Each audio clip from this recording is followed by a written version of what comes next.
Good evening, Rebels. My name is Amber Michael. And I'm Mary Jane Belyeza. Tonight is the night. Welcome to our live debate show. We are an hour from the debate and so excited. Studio G starts right now.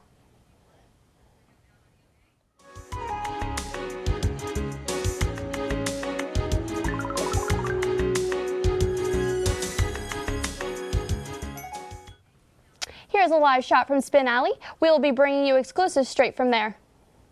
Also, we want to remind you that we will be live streaming the debate. You can look forward to that and the panel discussions as well. Right now, we begin with one of the most exciting times for students during the countdown. Take a look. John Legend and wife/model Chrissy Teigen campaigned for Hillary Clinton here at UNLV. Alex Wan got the exclusive. I'm standing out here in front of Alumni Walk, where John Legend and Chrissy Teigen just spoke about their endorsement for Hillary Clinton and why it is so important for students to come out and vote.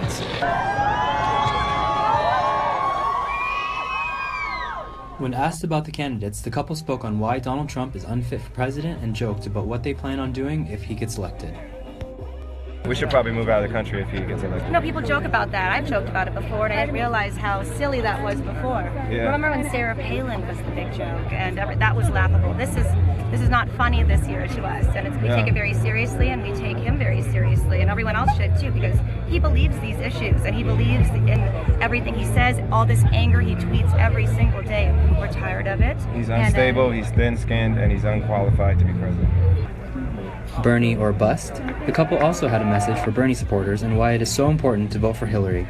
Bernie or bust is really a tough subject for me personally, because you just can't go that way. Yeah, he's there's supporting too much at Hillary stake. too, and he knows how important this election is, and he knows who the best candidate is. And if you believe he's authentic and honest, then you know he's doing it for the right reason. Every vote is so important, so we need everybody to pass away. This is Alex Wong reporting for UNLV Studio. It was awesome to see them amongst the crowd and speak candidly on who they are supporting for the election. There are so many celebrities who have influenced millennials when it comes to politics. And if you watched our show yesterday, which was the last day to register to vote, you got to see comedian Margaret Cho speak with our own Studio G reporter Catherine on the importance of this election. The election will affect the country, and this debate has affected UNLV. We're honored to be your live source of the event, and with the honor and publicity comes the hustle and bustle of security, traffic, and classroom changes. Reporter Nathan Aslin has the story. As the final presidential debate approaches, UNLV is making its final preparations to ensure everything runs smoothly the day of the debate. You can't get into the parking lot without a student trying to hand you a flyer that shows the map and the days impacted. And so we're really working hard to make sure that both through electronic means and physical means, we're notifying every student where the alternate parking spots are. The event has caused some buildings to close down, and many professors have changed their format to online to prep for the classes during debate week. Rumors always abound when you have a large event that impacts the entire campus. There's never been a statement that classes were canceled. This inconvenience is not entirely bad for students and faculty. The debate is bringing many positive effects to the school and students by giving them opportunities to volunteer. So we've had 5 of really national, internationally recognized experts on debates and political science and history come and not just give a public lecture, but also they met with students in classes as part of the formal class. Reiber mentioned that he wants to make sure that students who are not helping with the debate are still able to participate in some way. We want to make sure that's done, and certainly we want all individuals to be able to express their opinion. The campus absolutely rabidly supports free speech. The final debate is taking place at 6 p.m. and can be viewed on various news outlets. Reporting for Studio G, I'm Nathan Aslin. We're coming close to 6 p.m., and if you couldn't get to campus, we have got you covered. Send any friends or family our Studio G link to keep them updated as well. What else do we have, Amber? As you know, we've been anticipating today since the beginning of the semester. UNLV students are among the main group of voters this election season, and Joaquin Lomelli finds out exactly what students think about the presidential candidates. Take a look. UNLV will be hosting the final presidential debate on October 19th. Now, a big portion of the voters this election season will be millennials and first-time voters. So we thought it'd be a great idea to walk around campus and ask these millennials some political questions on the issues that concern them the most, as well as issues in regards to the presidential candidate they choose to vote for. Let's take a look. Who are you going to be voting for and why? Hillary Clinton, because to me, Donald Trump just doesn't seem to be the right fit. I mean, he's kind of too vulgar for me. So I'm going to go for Hillary Clinton because she just seems to be a little more responsible. So. Yeah. Voting for Donald Trump, one, because I'm Republican, and I believe he's a better choice than Hillary Clinton. He's not corrupt. You can't vote someone in who's corrupt, and his proven track record is not that great. I'm going to be voting for Gary Johnson because currently the two biggest presidential nominees are a joke and a joke. One is a criminal and one has literally no experience in politics whatsoever, is not qualified at all. I think with all politicians, they're going to be flipped because people, they're humans. We're going to change over all the time. And the thing is that when the way, especially politics and business too, that they work, that you have to have kind of an ideal for the people that your audience. And so now her audience is kind of changing. And if I look back at that and I think, you know, my family's immigrants and stuff, I'm not that big into the border security thing, but at the same time, people who have one wrong, that doesn't mean that they're all wrong. I do not think he's racist. Just because he wants to put up a wall, people think he's racist, but we're just trying to secure our borders. That doesn't mean we're going to not take in other ethnicities, races, and like the Muslim thing, like we could take them, but we got to make sure that they're safe, that we're not putting ourselves at risk. And I don't think that's racist, but people think he's racist. I don't know why. I mean, that's how it's always going to be for independent voters, but I hope that in 10, 20 years' time, with enough independent voters, like slowly choosing independent candidates instead of, you know, just choosing whoever is a Democratic or Republican candidate, that eventually will get to a point where, okay, now an independent candidate has a real chance of winning. Now, a lot of students still have a lot of unanswered questions amongst both candidates and a potential third-party candidates. So hopefully, by the final presidential debate that's going to be held here at UNLV, they'll get all those unanswered questions filled in and hopefully be able to pick out a candidate for this election season in November. I'm Joaquin Lamalley, Studio G. It'll be interesting to see how this debate differs from others, and if students really do get what they needed to hear from each candidate. Catherine, can you give us a quick recap on what Donald Trump and Hillary Clinton stand for? Thanks, Amber. Well, both presidential candidates have been preparing for the final debate here at the University of Nevada, Las Vegas. When it comes to terrorism, Clinton wants to take out ISIS strongholds that are currently in Syria and Iraq. Her plan is to intensify the air coalition campaign against the terror group's infrastructures, give more local support for Kurd and Arab forces on the ground, and work with European intelligence services to stop any enablers of jihadist forces. Part of her plan is to make security in the United States safer by giving local law enforcement the equipment to prevent any attacks from occurring and stopping gun sales to any suspected terrorist. When it comes to taxes, Clinton wants to ensure that everyone pays their fair share. Part of this plan is to close corporate loopholes by eliminating tax inversions and charge companies leaving the United States an exit tax. She also wants to help out small businesses by lowering taxes. Clinton also wants to improve public education by modernizing teaching. She wants to give teachers better wages and give students a chance to learn computer science. She also wants to rebuild public schools by improving the Build America Bonds program, which will help provide the means to reconstruct schools in cities and rural communities. Many of Trump's plans are different from Clinton's. One of their biggest differences is on immigration. Trump's main talking points on the campaign trail is building a wall along the southern border and having Mexico pay for it. He also wants to ensure that anyone who illegally crosses the border is detained until they are taken back to their country. When it comes to defeating ISIS, he wants to do it by, quote, peace through strength. He wants to do this by rebuilding America's military back to the way it was before, as well as improving intelligence and cyber capabilities to deal with threats in an easier way. Trump wants to make America safer as well by working with allies in the Middle East to fight against ISIS. He also wants to suspend immigration from any country that has a history of exporting terrorists. Education is also another main topic for Trump. He wants to help improve schools by giving $20 billion towards school choice and wants states to contribute $110 billion of their education budgets.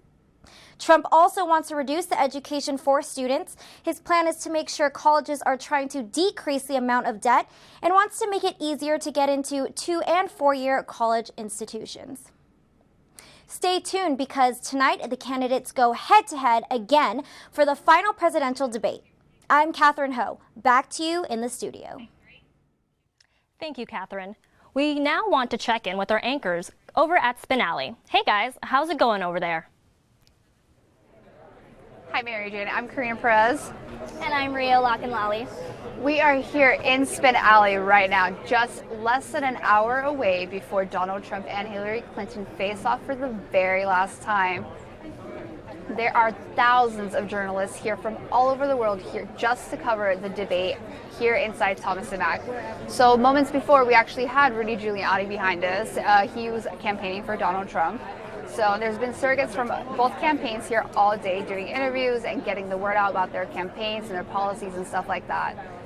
Yeah, I actually just finished volunteering with a different news network. I got to say there's a lot of tension. It's growing as we get closer to the debate. We are a swing state, so there's a lot of tension here with that too.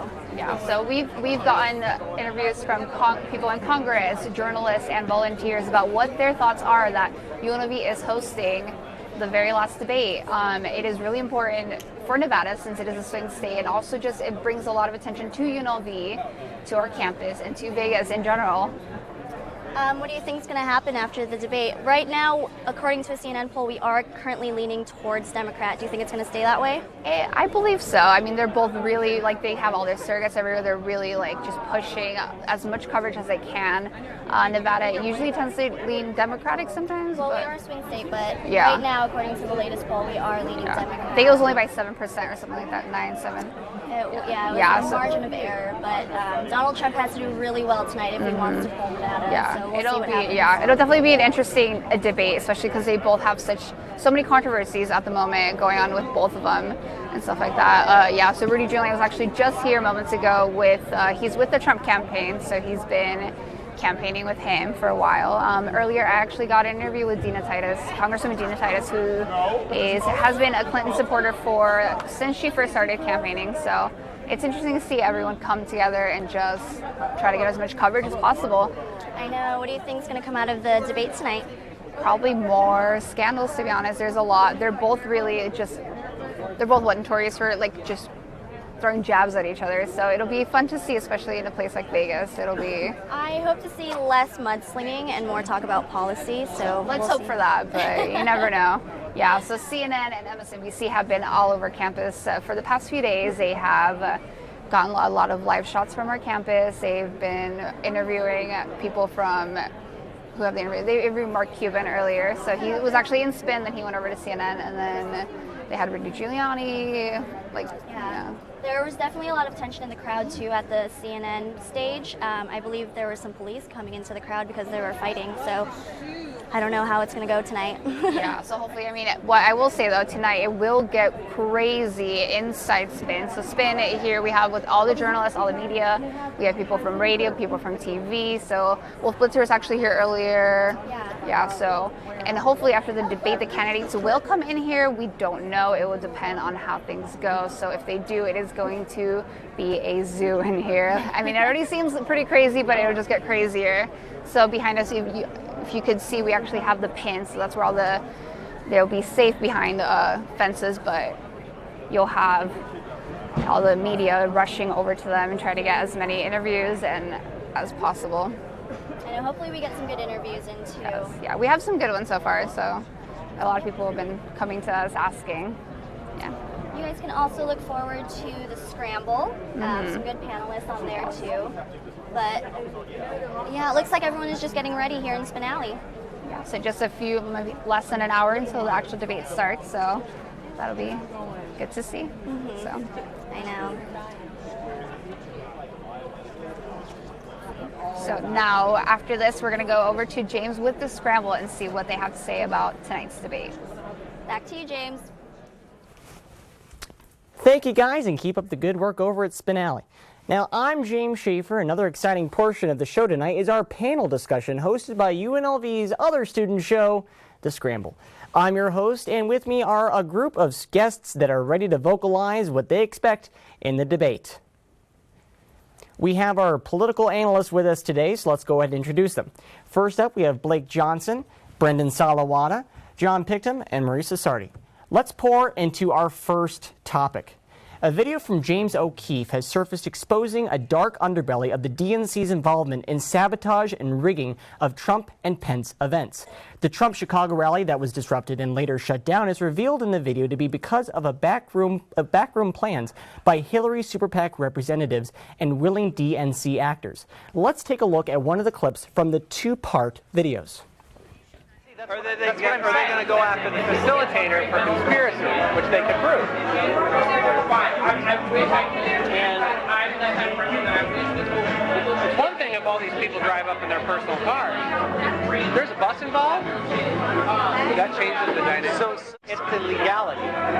Well, yeah. Because you can prove conspiracy if there's a bus. Yeah. If there are cars, it's much harder to prove. And there's enough money. If there's enough money, then you have people drive their POV. Absolutely. Or you have them drive rentals. Yeah, with Wisconsin license plates. Absolutely. Well, you can't have them with Wisconsin license plates because rentals here, most of them don't have Wisconsin license plates. Oh. But there's these things called used car auctions. Used car auctions, the titles belong to some unknown company. They're company cars. And you know, these are multiple employers. These are not all one employer. So just to simplify what we just heard, which is incredible, I might say, that was a major representative from a Hillary Super PAC talking about how he is able to rig carousel voting in the U.S. and how it works with personal cars and not buses. I mean, this is some East European Soviet-style political backroom plans. So does this damage Hillary irreparably, or does this just hurt her Super PAC? Blake, I'm going to toss to you first. Is this a Hillary Clinton problem, or is this a DNC problem? This is definitely more of a Super PAC problem. There was no evidence in the video that directly tied any of this to Clinton or her campaign. And I also think it's important to point out that it's really a lot of speculation as far as the voter fraud. If the Democratic Party was hustling this hard and pushing voters over borders and doing all of this, wouldn't you see a Democratic-held Congress? The GOP has Congress right now.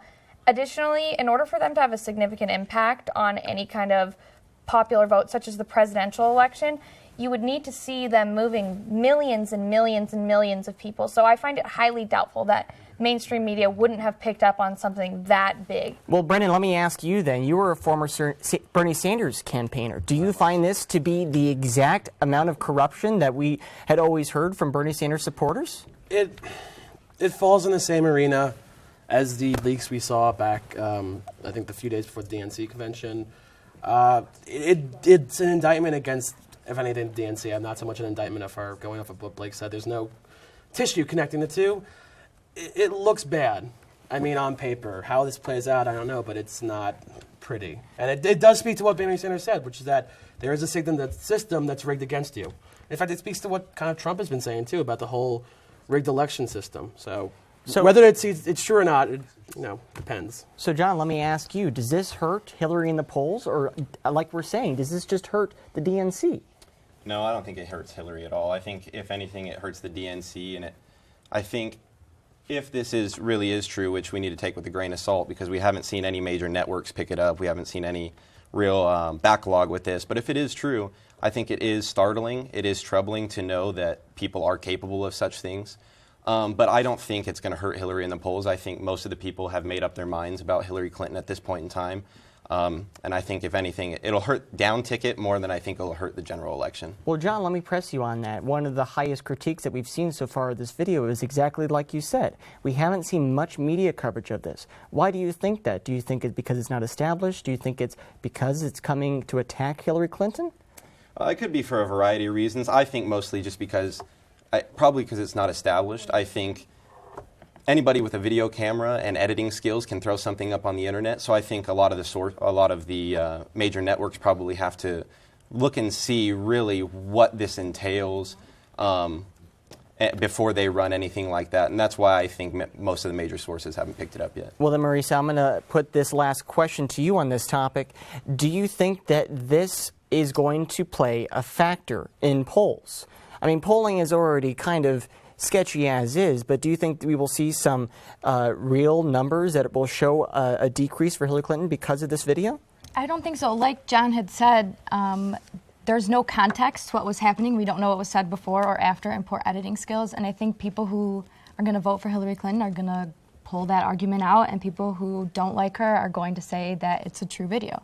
So I don't think there will be much of an effect. Well, go ahead, Blake. I really think the most alarming consequence of this entire thing is more of a fundamental issue, just because the basis of a legitimate democracy is free and fair elections, and on the other side of that, it is opponents who have lost the election accepting the results. So on one side, you have Trump saying that the election is rigged, and no matter what, if he wins or loses, it kind of undermines democratic principles that have held this country together. And on the other side, you have the idea that our vote couldn't really matter, and that the entire thing is just a big game, which is equally as alarming. So just the whole thing is disruptive. Go ahead, Brendan. I'm with Marissa and John. I don't think this is going to affect her poll numbers either way.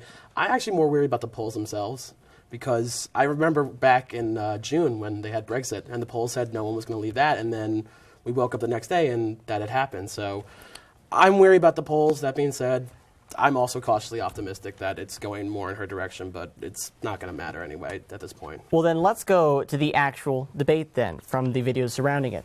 So between everything else that we've been seeing for the debate, a question that I'd like to bring up is, who do we think has the edge here? Who do we think really is coming in this with an advantage? We have had the issues of Trump having the sexual advances that he's been accused of. And, of course, we have this video for the DNC. Who has the edge in this? Marisa, I want to throw this to you. That's hard to determine because Hillary Clinton has a firm grasp on the issues in a way that Donald Trump does not.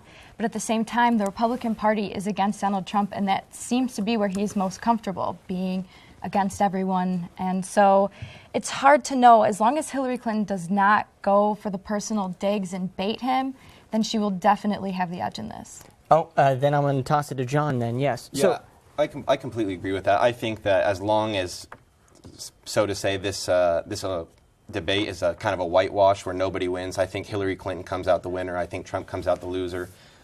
Based off of their last debates and what their performance was like, I think Hillary has everything to lose. I think if Trump was to provoke her and to keep putting the sword in her side, so to say, and she was to engage in that, I think she would be the big loser. So I think Trump has nothing to lose, and I think Hillary has everything to lose. I would definitely agree with that. I would say she's obviously the more prepared candidate. I mean, she's done this for so many years, and unlike him, she research and she practices everything like that. What I would love to see is she can call him out on his stuff instead of just pointing us to her website.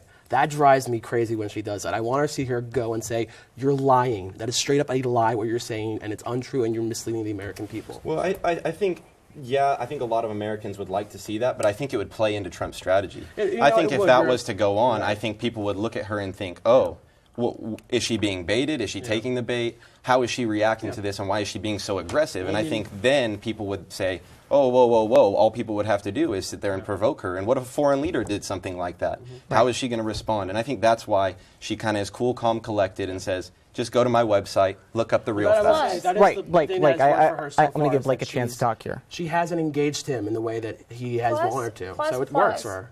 Plus, if we spent time taking every single thing Donald Trump says and fact checking it, we would probably get through like maybe half of the first question before the entire 90 minutes was up and the show would be over. Well, so then let me ask you this, Blake. Arguably, the most prepared person on that stage is going to be Chris Wallace. And this is the first time that a Fox News anchor is going to be moderating a general election debate. Do we think that's going to play into who comes out of this alive and who wins? I really think it's going to be a minimal role. From what I've seen, at least especially in the first two debates, the moderators are really, as hard as they try, both of the candidates are very, very aggressive and willing to push back on that. So really the moderators haven't had much control over the direction of the debate. Donald Trump won't answer a question if he doesn't want to. Right, but let me press you on this. Last time we had the CNN anchors, they became a political tool for Trump when he argued his 3-on-1 argument. Okay. Do we feel like then that moderators fall into a category of being a tool for these candidates to use on the debate stage, or is Chris Wallace above that, you think? As far as being a tool, I think that it can be skewed generally either way. I think what the moderator's main goal, however, is just to get the questions answered. So as long as they're getting response and intelligent discourse and the question is being answered in a way that the American public can digest it, then that is what the moderator is doing. And I think that he'll fall right in line with all of that. I think for Trump, too, it's always been him versus the world. That's really his mantra behind this whole campaign, is that I'm not inside the bubble, I'm working against the system, and I'm going to do it my way. And that's what has attracted so many people to his side. So, I mean, you're going to see, no matter who it is, him calling them out. I mean, look at Megyn Kelly. That's his side of the spectrum, and he had no problem tearing her apart when she challenged him on things he said. So, again, it's the whole him versus the world. So do you think then when Donald Trump isn't attacked, he's at his worst? I mean, Donald Trump is always at his worst, but I think that's where his strength lies, that he's saying, I really am pushing back against the system. Look how they're coming after me. People in my own party, and I'm fighting back against them, and I'm winning. So he succeeds in that aspect. I'll give him that much. Although it does definitely make for heated debate, we will have to hold it right there. But what do you think will happen tonight? Tweet us, watch us on Facebook Live, and don't forget to add us at UNLV Studio. You'll see us back here a little later on to discuss last-minute predictions and reactions before and after the debate. But for now, let's take a look at an interview done with SAARCE, Chamber of Commerce and Industry's president from Nepal. Jessica Sagawa has a story. There are people from all over the country and all over the world coming to UNLV for the final presidential debate. Well, we're here because to watch the American presidential debate. So we're about 28 of us from 28 different countries to understand how the American system works in a presidential debate. Having an international perspective, Suraj Vadia expressed his thoughts upon the last two debates and what he's looking forward to in the last debate here at UNLV. I think America's always set trends on how elections are fought, on principles. And I think I've watched many of your debates in the past. The last two debates have been a little bit different. I must say that because in the past you were talking about issues that matter. Healthcare, education, foreign policies. Unfortunately, in the last two debates, I haven't seen much of that. But still, we're all here to understand how these debates are critically important, how people get elected, how it helps candidates to try and express their views, opinions. So I think it's interesting to see how the American democracy works at large. He also gave his thoughts upon having the debate on our campus. Absolutely. You've got a wonderful university, and I think we've had good interaction with media, senior media journalists, politicians, and people who've organized this entire debate. For Studio G, I'm Jessica Sagawa. Wow, 28 countries. Imagine how many more people are here in the world wide for this debate. Now, we're going to check on the anchors at Spin Alley. How are we doing there at Spin Alley, guys? Bienvenidos a nuestra emisión especial de Studio G en español. Mi nombre es Jennifer Hurtado. Y yo soy Daniel Ramírez. Estamos adentro del centro de prensa donde miles de periodistas de todo el mundo se están preparando para el último debate presidencial entre Hillary Clinton y Donald Trump. Es pronosticado que más de 100,000 personas vean el histórico debate que podrá determinar quién será nuestro próximo presidente. La comunidad latina tiene un gran impacto en esas elecciones, ya que 27 millones de latinos son elegibles a votar este 8 de noviembre. Este número se registra como el más grande en la historia. Aunque esta elección polarizada ha motivado a miles de latinos a involucrarse políticamente, el número de latinos que salen a votar son muy pocos. Pero esta elección ha impulsado a muchos a que los latinos alcancen su voz a los candidatos.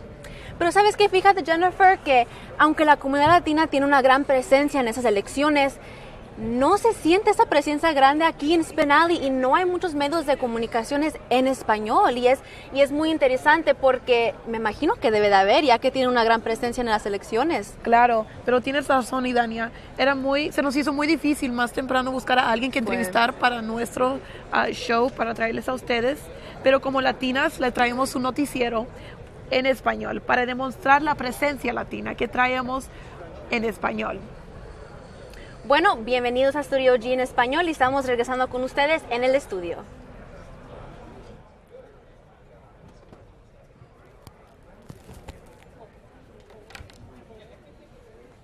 Buenas tardes y bienvenidos a nuestro especial de Studio G en español. Tenemos el gusto de ser testigos del último debate presidencial entre los candidatos Hillary Clinton y Donald Trump. Se llevará a cabo aquí en nuestra universidad. Así es, estamos muy emocionadas en traerles toda la información sobre el debate y de todos los preparativos que se llevaron a cabo. A causa del debate, la prioridad de la Universidad de Nevada, Las Vegas durante el debate es mantener un perímetro seguro durante el evento. Aquí les tenemos cómo lograron para prepararse para la noche de hoy. Estamos a solo días del histórico debate entre Hillary Clinton y Donald Trump.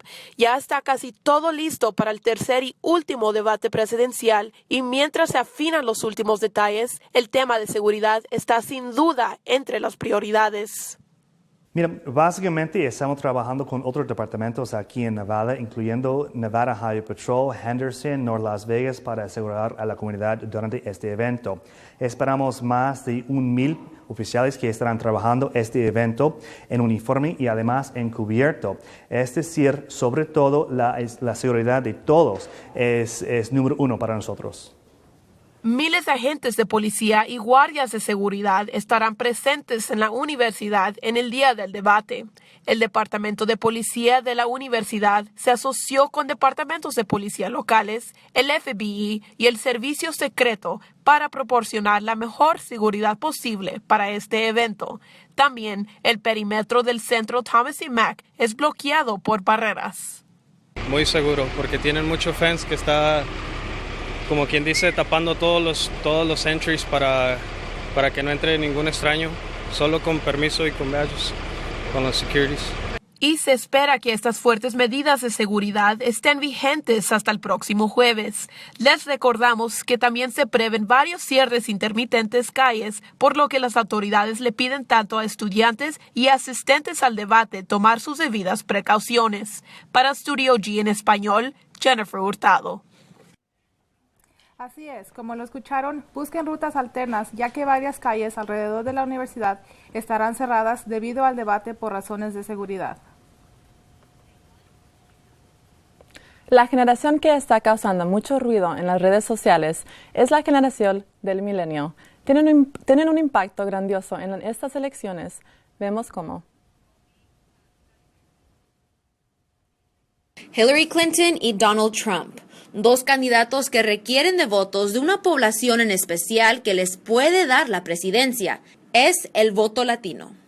El voto latino se ha fortalecido estas elecciones como nunca antes, creando más de 27 millones de latinos elegibles a votar, el número más alto en la historia, formando parte del 12% del electorado. Muchos dicen que un candidato en especial los ha motivado a involucrarse políticamente. They're bringing drugs, they're bringing crime, they're rapists, and some I assume are good people. Activistas, organizaciones y movimientos se han formado en rasgo de estos comentarios, mostrando la fuerza de los latinos como nunca antes. Este año nosotros somos parte de una campaña que tiene como goal, o su propósito es llegar a 120,000 latinos y personas inmigrantes tan solo en Nevada. Es muy importante que apoyemos a alguien que realmente va a representar a la comunidad latina. Millennials sirven como la fuerza del electorado, formando 44% de latinos elegibles a votar. Ellos tienen en sus manos el futuro no solamente de ellos mismos, de sus familias, de sus comunidades, sino de todo nuestro país y de nuestro planeta. Encuestas determinan que más de 13 millones de latinos votarán en esas elecciones, a comparación a 11 millones que votaron en 2012, y su razón principal es para votar en contra del oponente. Nosotros como organizaciones somos una organización pacífica y hemos sufrido ataques donde nos dicen ilegales, sálganse de nuestro país. Demostrando que no se darán por vencida en estas elecciones, millones de latinos estarán viendo el debate final que se llevará a cabo aquí en la Universidad de Nevada, Las Vegas. Reportando para Studio G y Dania Ramírez. Así que ya saben, tu voz se cuenta y como millennial que soy, saldrá a votar en estas elecciones. Y espero que usted también. En los últimos 2 debates, los candidatos a la presidencia se han atacado varias veces, así como han hablado de sus iniciativas. Aquí les tenemos un resumen de qué se espera del debate final y sobre qué temas se hablarán. El primer debate presidencial se llevó a cabo el 26 de septiembre en la Universidad Hofstra en Nueva York. Los candidatos echaron en cara temas como la seguridad nacional, el auge del Estado Islámico y la tensión racial en el país, y cómo manejar los crímenes cibernéticos. Entre los temas a destacar fue el plan de Donald Trump de no subir los impuestos a las grandes empresas ni a los ricos. El segundo debate se llevó a cabo en octubre 9 en la Universidad Washington en Missouri. La grabación controversial de Trump fue discutida y él mostró su arrepentimiento. Así, Hillary Clinton dando su opinión sobre que Trump no está al nivel para ser presidente. Los temas en el debate fueron el Affordable Care Act o la Ley de Asistencia Asequible, donde Clinton quiere mejorarlo y Trump quiere reemplazarlo. Los recientes correos que salieron a la luz de Hillary Clinton fueron tema de conversación. El tercer y último debate de la campaña presidencial que enfrentan Donald Trump y Hillary Clinton se llevará a cabo esta noche a las 6 de la tarde aquí en la Universidad de Nevada, Las Vegas, en el Thomas y Mack Center. Se espera que se toquen temas como la inmigración, la Corte Suprema, beneficios públicos, temas internacionales y la aptitud para la presidencia, según lo anunciado por la Comisión de Debates. Recuerden que les traeremos toda la cobertura del debate aquí después de nuestra transmisión. Reportando para Studio G en español, yo soy Ana Hernández. Esperamos que las expectativas de los televidentes sobre los temas esperados se discutan, ya que será la última oportunidad para escuchar a los candidatos y decidir por quién votar. Ahora vamos a encenarlos en vivo al Centro de Medios con nuestras reporteras, Dania Ramírez y Jennifer Hurtado, que nos traen todos los detalles que pasan en el Thomas & Mack Center. Adelante, compañeras. Gracias por toda la información y gracias a todos los televidentes por haber sintonizado, y en una futura emisión les traeremos todos los detalles sobre el debate y de los temas que se hablaron.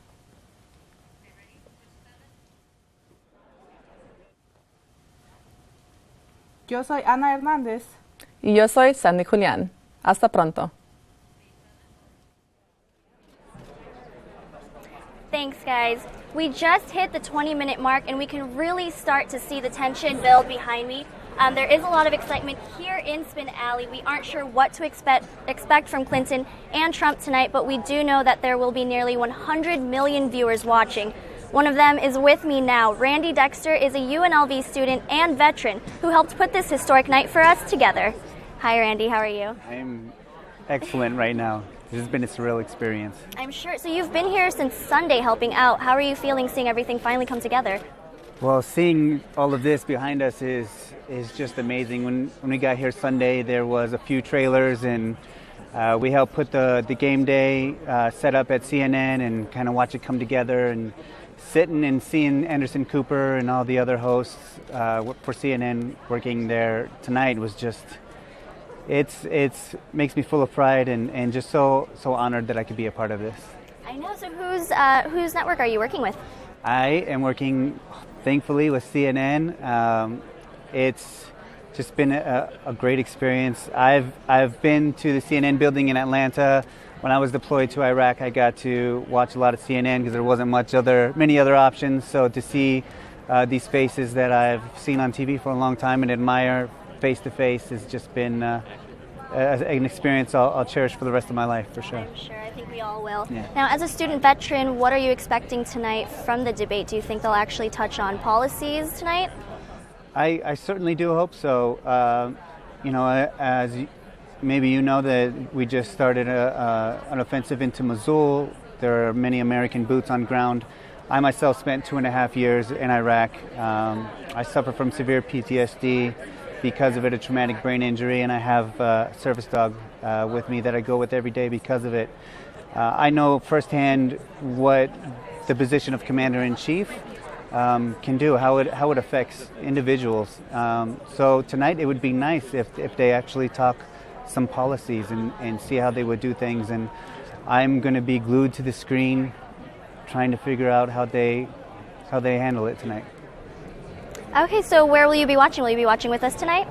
I hope so. I don't know, because I'm volunteering with CNN. I'm at their mercy, so wherever they tell me to be, that's where I'll be. But it would be great to experience it from in here. Yeah. So as a student veteran, I imagine you're very into politics. I'm sure you watch debates all the time.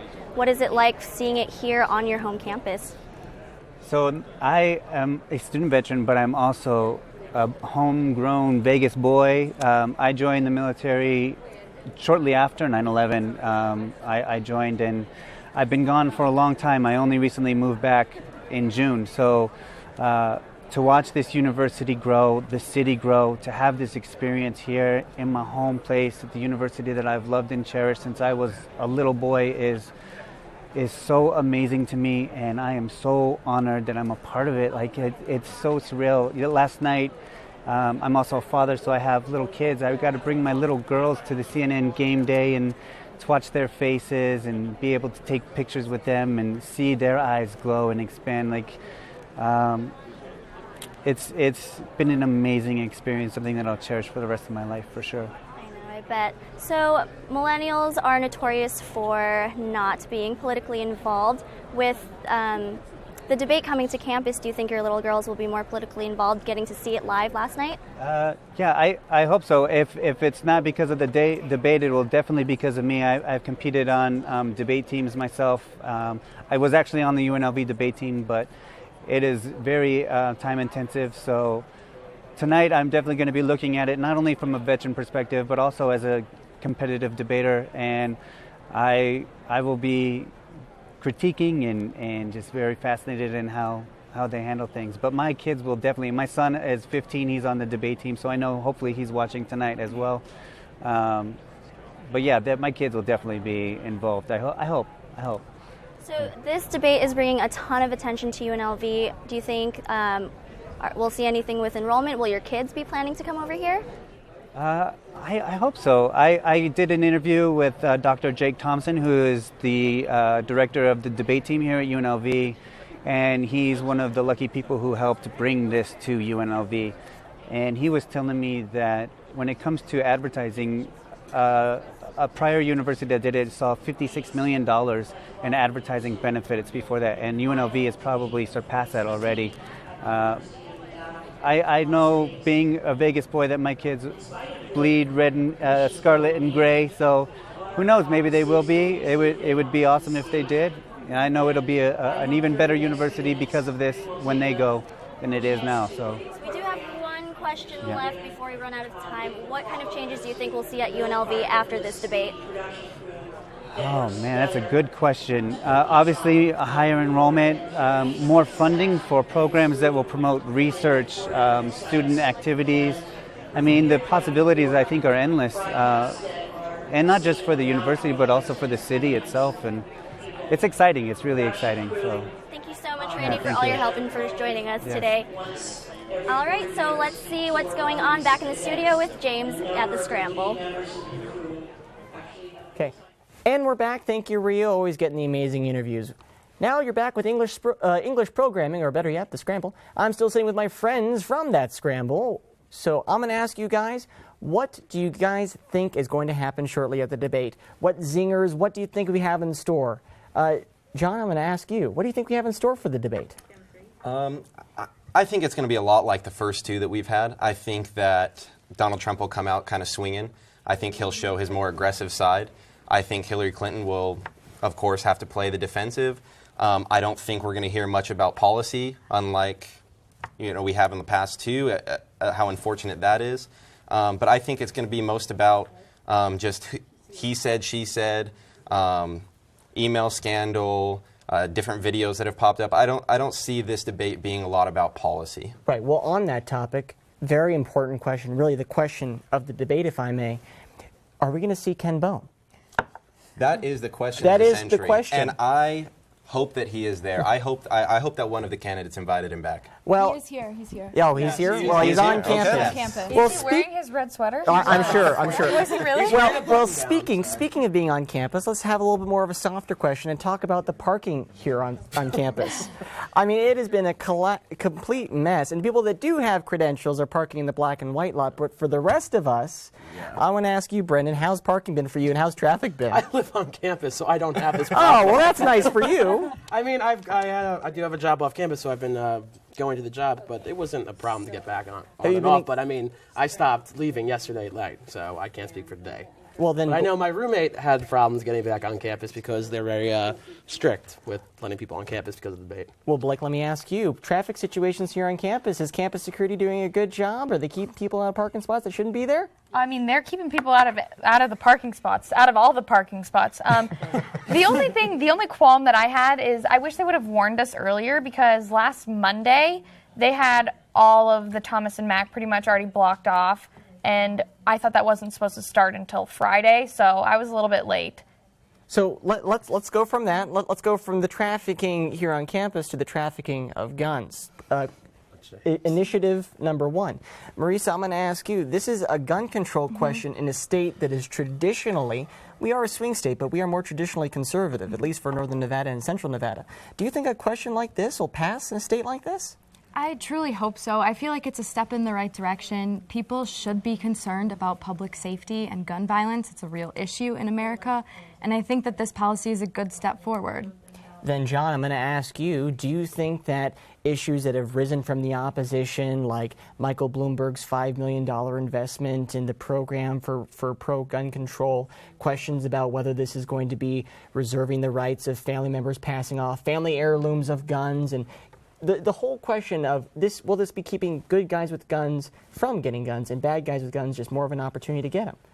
I think it does a little bit of both. I think it does give a little bit more hoops for people to jump through to acquire guns. But you know what? I think that with the right to bear arms comes the responsibility to bear arms. I think that this is a good step in the right direction. I think that it's a good gun law. It's not, filing for gun registries. It's not taking guns away from law-abiding citizens. It's making sure that guns don't fall into the hands of criminals and domestic abusers. And I think that's especially what we need here in Clark County. Well then, Brendan, let me ask you about this. Do you think that this question has merit in a state like this? Do you think it's going to pass? Yeah, I definitely think it does, and I want to build off of your point about public safety. I mean, everyone who lives in Vegas knows how prevalent mental health is, especially in relation to the homeless population. So even looking at it just from a public safety perspective, keeping guns out of the hands of people who have mental illness, whatever they may be, is both a safety concern for people in general and for the people who have them. So I think it's a good idea. Well, let me play devil's advocate for you here. One of the questions from the opposition is that this will be keeping people who are on the no-fly list from getting guns. And that no-fly list has been stereotyped as being a list of people who sometimes share names of criminals or terrorists, for that matter. And now they might be on the same list of not getting guns. Does that opposition rhetoric have merit? It does have merit, especially because of how easy it is to get on the no-fly list. When you lose your temper on a plane and scream at someone, you're on the no-fly list. So it says more about how do we fix the issues and the problems surrounding how you get on these lists, how you get barred from getting a gun, not so much the measure itself. Now, Blake, I want to ask you here. Do you think that this question on the ballot, do you think that, from what the opposition has said, do you think that it will stop good guys from getting guns? I definitely don't think it's going to stop good people from getting guns. Background checks are an important step in the right direction. Do I think that it's going to completely resolve gun violence and gun trafficking in Nevada? Absolutely not. I think it's actually the main fear of people who are against this measure is that it's opening the door for more gun control legislation. And I think that's the debate in and of itself, because people who want this to pass say it's a step in the right direction, and people who don't want it to pass are worried about further measures down the line. So we're not ripping up the Second Amendment and burning it here. I just think it is an excellent measure to prevent what we can prevent at this point. So let's go down the list then. From question 1 to question 2, Marisa, I'm going to ask you here the question having to do with marijuana legalization. It's a big question. It could bring in a lot of tourism, and from what the opposition has been saying, a lot of criminals. Do you agree with that opposition, that this question, or the legalization of marijuana, could be a gateway drug, could allow for more criminality of the drug? Do you think that this is a stepping stone to that slippery slope argument, or do you think that there is some benefits that can be drawn out of this question? I think saying that crime rates are going to go up because marijuana has been legalized is absolutely unfounded. In Washington and Oregon, their crime rates have stayed exactly the same. And most people who have been or had marijuana in the past they're not violent criminals of any mean. It's a low-level drug crime. It's actually sedative effect. So people aren't going out and murdering people or burglaring or doing anything like that. Well, if I might be able to use the pun, a lot of the opposition has been telling the supporting people to get off their high horse and look at what what the possibilities are for a state like this. We are a state that deals heavily in tourism, and that being said, we will have a lot of people out of state and in state using this. Do you think that passing this legalization in this state is something of a completely different level, or are we going to see the same benefits as you mentioned, Marisa, from Oregon and Washington? I think we can't know, honestly. We can't know. We don't know how it's going to affect us financially.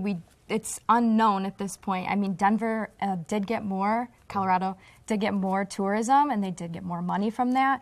So it really is unknown, but I don't know. I don't see it being a big problem, honestly. I'm going to jump in on... Yeah, go ahead, Brendan. Yeah, if you don't mind. Going off that point, I actually pulled up some numbers from a Time article from like last year. It was about August, and they were talking about how since they had legalized weed in Colorado, what the revenue from the tax had come. In June of 2015, they received $9.7 million in tax revenue alone, and by May of that year, they had received $88 million. That's a lot of money that can go to a lot of good places, and that's not even a tourist location. So imagine having something like that legal here in Nevada, especially Las Vegas, in which that's a big tourist spot. What kind of revenue would that bring in, both in-state and out-of-state? It'd be amazing. Additionally, specifically, Colorado's tourism board pulled in some numbers and found out that tourism traffic had increased exponentially, and that they had actually brought in $2 million more in revenue just in like the first 12 months of having it there. So I think that in a city like Las Vegas, especially where you have a lot of tourism and a lot of people coming in, that would just be an added attraction, and we could capitalize on that. It'd be huge. I think just to jump in on this, I think one thing that's important, though, is that it's still going to be illegal to smoke marijuana in a public place. Absolutely. So, yes, it might bring in more tourism, but how many more criminals is it going to put behind bars? Businesses can still say, you know what, I prohibit all my employees from smoking marijuana, and if you fail a drug test, you're fired. How is it going to affect our economy? How much of that revenue from marijuana is going to go into regulating marijuana? These are big questions that I think we don't have answered, and for that specific reason, I think it's too early in this point in time for Nevada to pass such legislation. Do you think that this legislation will be, again, no pun intended, smoked in this state? Do you think that it will pass? I mean, again, I'll place the same question I placed on Marisa. We are a traditionally conservative state. Seeing the benefits and the qualms, do you believe that this state sees it as a benefit, or do you think it believes that it is a horrendous, if I can use some opposition rhetoric, a gateway drug and a way for criminals to just become another hindrance on the roads? I think you can definitely see from both sides. I remember the last poll that I looked at said 51% of the population here in Nevada was for this legislation. That being said, I do think it will pass. I think it will pass pretty handedly. That being said, though, I don't think specifically it's still a good legislation for our city, for our state, and for the individual counties. Well, then let's look at the biggest election that's happening locally. That's between Joe Heck and Miss Catherine Cortez Masto. Now, they had the debate here in town, but after watching it, we did see some points brought up by both candidates.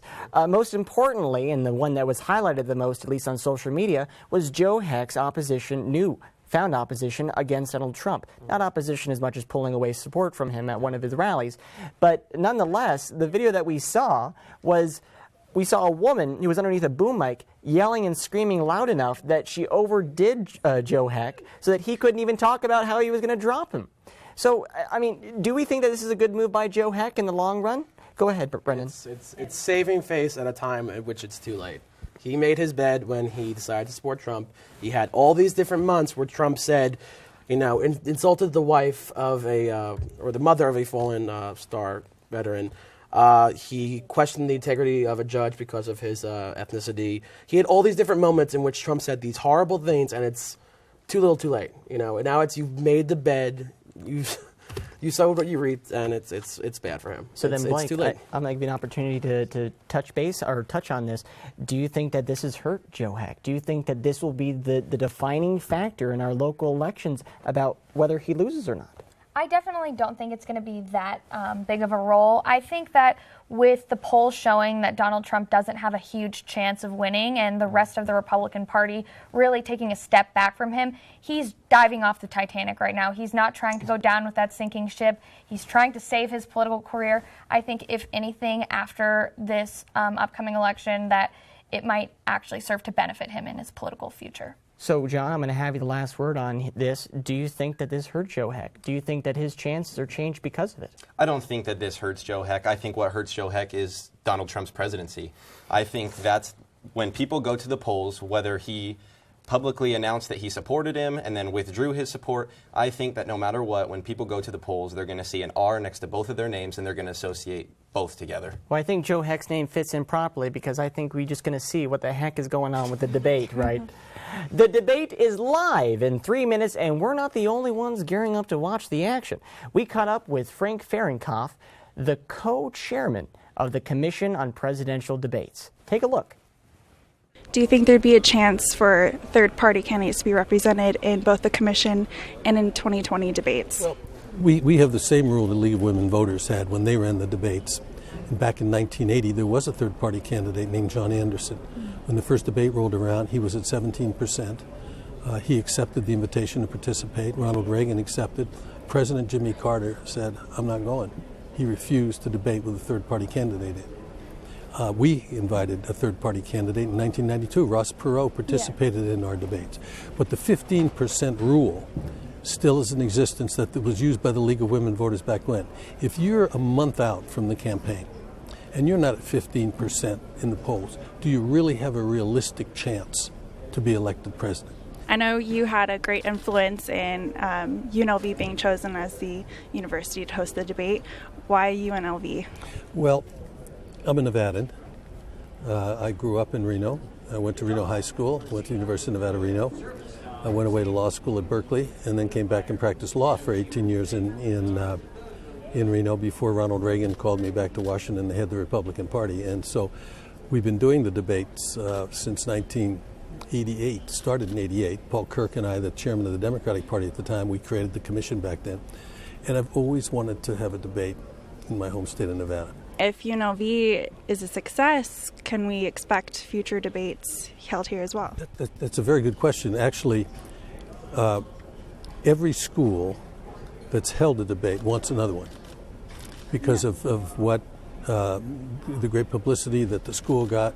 It has a tendency not only to put, in other words, the university on the map, but it also wakes up some alums who haven't been back and haven't contributed to the university, and so it's viewed as a very, very successful way for the school to get people back involved.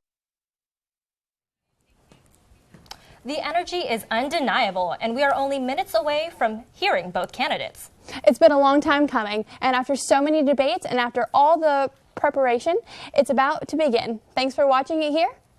Don't forget to keep up with our social media outlets and reach out to us as the show goes on. And stay tuned after the debate for more exclusives. And more panel discussions with The Scramble. Before we watch the debate live, we want to check in with Spin Alley again.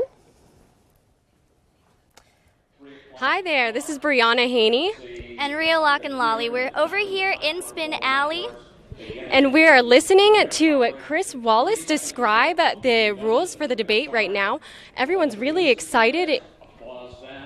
Yeah, yep, a lot of excitement here behind us. You can see everyone is quiet, sitting, waiting for the debate to start.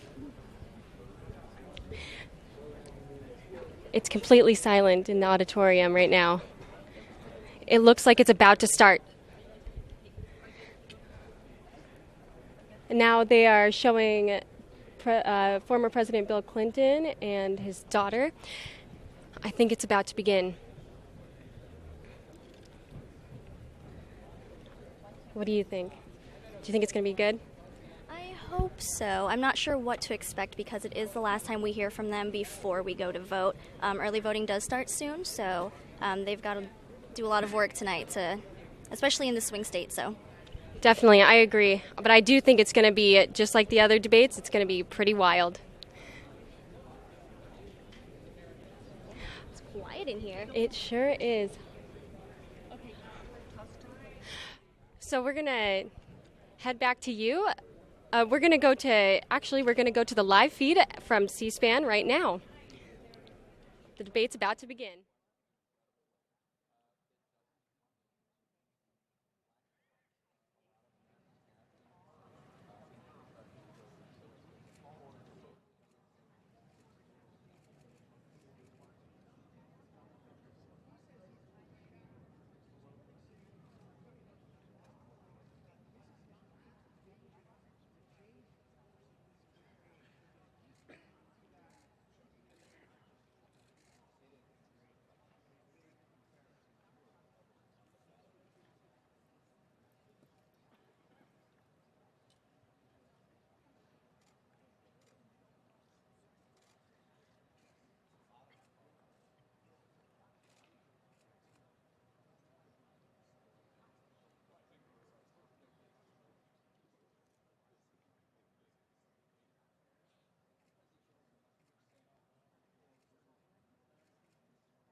James Schaefer here, host of The Scramble, looking at the live debate coverage we have and taking a long look at it. Currently, as we zoom in, you can see that everyone's prepping and the lights are going down. This is it. This is the debate. This is what we've been waiting for. Good evening from the Thomas and Mack Center at the University of Nevada, Las Vegas. I'm Chris Wallace of Fox News, and I welcome you to the third and final of the 2016 presidential debates between Secretary of State Hillary Clinton and Donald J. Trump. This debate is sponsored by the Commission on Presidential Debates. The Commission has designed the format, 6 roughly 15-minute segments with 2-minute answers to the first question, then open discussion for the rest of each segment. Both campaigns have agreed to those rules. For the record, I decided the topics and the questions in each topic. None of those questions has been shared with the Commission or the 2 candidates. The audience here in the hall has promised to remain silent. No cheers, boos, or other interruptions so we and you can focus on what the candidates have to say. No noise except right now as we welcome the Democratic nominee for president, Secretary Clinton, and the Republican nominee for president, Mr. Trump.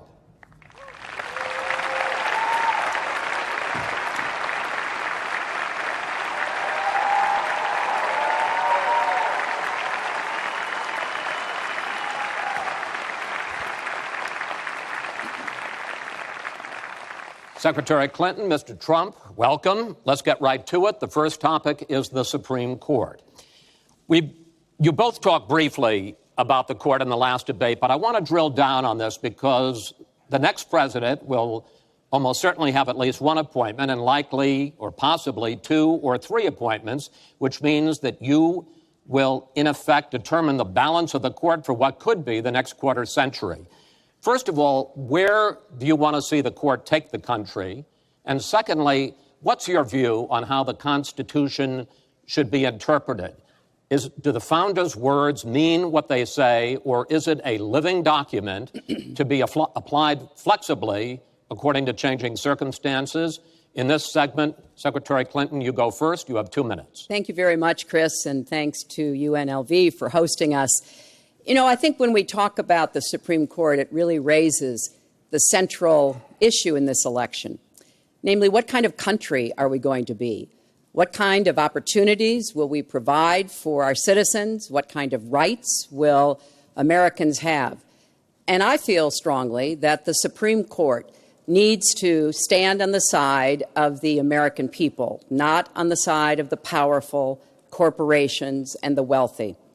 For me, that means that we need a Supreme Court that will stand up on behalf of women's rights, on behalf of the rights of the LGBT community, that will stand up and say no to Citizens United, a decision that has undermined the election system in our country because of the way it permits dark, unaccountable money to come into our electoral system. I have major disagreements with my opponent about these issues and others that will be before the Supreme Court. But I feel that at this point in our country's history, it is important that we not reverse marriage equality, that we not reverse Roe v. Wade, that we stand up against Citizens United, we stand up for the rights of people in the workplace, that we stand up and basically say the Supreme Court should represent all of us. That's how I see the court, and the kind of people that I would be looking to nominate to the court would be in the great tradition of standing up to the powerful, standing up on behalf of our rights as Americans. And I look forward to having that opportunity. I would hope that the Senate would do its job and confirm the nominee that President Obama has sent to them. That's the way the Constitution fundamentally should operate. The president nominates, and then the Senate advises and consents or not, but they go forward with the process. Secretary Clinton, thank you. Mr. Trump, same question. Where do you want to see the court take the country, and how do you believe the Constitution should be interpreted? Well, first of all, it's great to be with you, and thank you, everybody. The Supreme Court, it's what it's all about. Our country is it's just so imperative that we have the right justices. Something happened recently where Justice Ginsburg made some very, very inappropriate statements toward me and toward a tremendous number of people, many, many millions of people that I represent, and she was forced to apologize, and apologize she did. But these were statements that should never, ever have been made. We need a Supreme Court that, in my opinion, is going to uphold the Second Amendment and all amendments, but the Second Amendment, which is under absolute siege. I believe if my opponent should win this race, which I truly don't think will happen, we will have a Second Amendment which will be a very, very small replica of what it is right now. But I feel that it's absolutely important that we uphold because of the fact that it is under such trauma. I feel that the justices that I am going to appoint, and I've named 20 of them, the justices that I'm going to appoint will be pro-life. They will have a conservative bent. They will be protecting the Second Amendment. They are great scholars in all cases, and they're people of tremendous respect. They will interpret the Constitution the way the founders wanted it interpreted, and I believe that's very, very important. I don't think we should have justices appointed that decide what they want to hear. It's all about the Constitution and so important, the Constitution the way it was meant to be. And those are the people that I will appoint. Mr. Trump, thank you. We now have about 10 minutes for an open discussion. I want to focus on two issues that, in fact, by the justices that you name, could end up changing the existing law of the land. First is one that you mentioned, Mr. Trump, and that is guns. Secretary Clinton, you said last year, and let me quote, "The Supreme Court is wrong on the Second Amendment." And now, in fact, in the 2008 Heller case, the court ruled that there is a constitutional right to bear arms, but a right that is reasonably limited. Those were the words of the judge, Antonin Scalia, who wrote the decision. What's wrong with that? Well, first of all, I support the Second Amendment. I lived in Arkansas for 18 wonderful years. I represented upstate New York. I understand and respect the tradition of gun ownership. It goes back to the founding of our country. But I also believe that there can be and must be reasonable regulation. Because I support the Second Amendment doesn't mean that I want people who shouldn't have guns to be able to threaten you, kill you or members of your family. And so when I think about what we need to do, we have 33,000 people a year who die from guns. I think we need comprehensive background checks, need to close the online loophole, close the gun show loophole. There's other matters that I think are sensible, that are the kind of reforms that would make a difference, that are not in any way conflicting with the Second Amendment. You mentioned the Heller decision, and what I was saying that you referenced, Chris, was that I disagreed with the way the court applied the Second Amendment in that case, because what the District of Columbia was trying to do was to protect toddlers from guns. And so they wanted people with guns to safely store them. And the court didn't accept that reasonable regulation, but they've accepted many others. So I see no conflict between saving people's lives and defending the Second Amendment. Let me bring Mr. Trump in here. The Bipartisan Open Debate Coalition got millions of votes on questions to ask here, and this was, in fact, one of the top questions that they got. How will you ensure the Second Amendment is protected? You just heard Secretary Clinton's answer. Does she persuade you that while you may disagree on regulation, that in fact she supports a Second Amendment right to bear arms? Well, the D.C. versus Heller decision was very strongly, and she was extremely angry about it. I watched. I mean, she was very, very angry when upheld. And Justice Scalia was so involved, and it was a well-crafted decision. But Hillary was extremely upset, extremely angry, and people that believe in the Second Amendment and believe in it very strongly were very upset with what she had to say. Well, let me bring in Secretary Clinton. Were you extremely upset? Well, I was upset because, unfortunately, dozens of toddlers injure themselves, even kill people with guns, because, unfortunately, not everyone who has loaded guns in their homes takes appropriate precautions. But there's no doubt that I respect the Second Amendment, that I also believe there's an individual right to bear arms. That is not in conflict with sensible, common sense regulation. And, you know, look, I understand that Donald's been strongly supported by the NRA. The gun lobby's on his side. They're running millions of dollars of ads against me. And I regret that, because what I would like to see is for people to come together and say, of course, we're going to protect and defend the Second Amendment, but we're going to do it in a way that tries to save some of these 33,000 lives that we lose every year. Let me bring Mr. Trump back into that, because, in fact, you oppose any limits on assault weapons, any limits on high-capacity magazines. You support a national right to carry law. Why, sir? Well, let me just tell you, before we go any further, in Chicago, which has the toughest gun laws in the United States, probably you could say by far, they have more gun violence than any other city. So we have the toughest laws, and you have tremendous gun violence. I am a very strong supporter of the Second Amendment, and I don't know if Hillary was saying it in a sarcastic manner, but I'm very proud to have the endorsement of the NRA, and it's the earliest endorsement they've ever given to anybody who ran for president. So I'm very honored by all of that.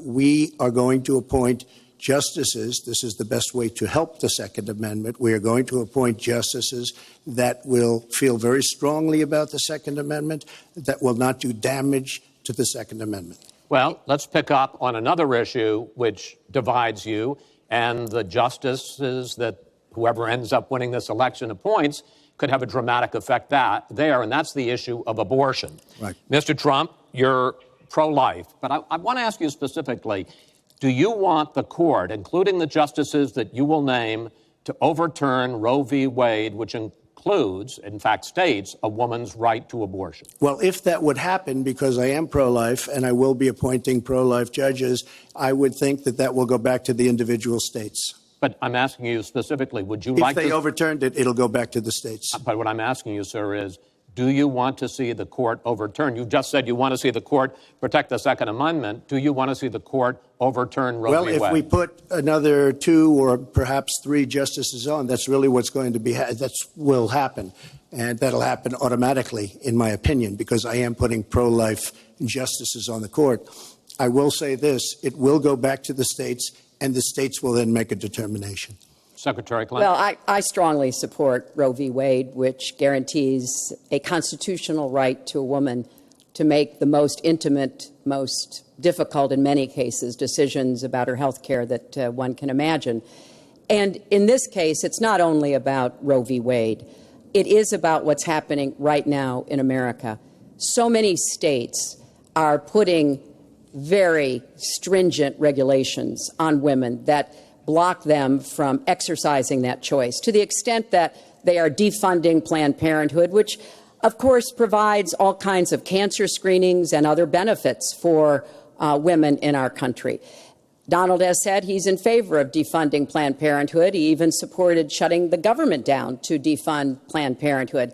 I will defend Planned Parenthood.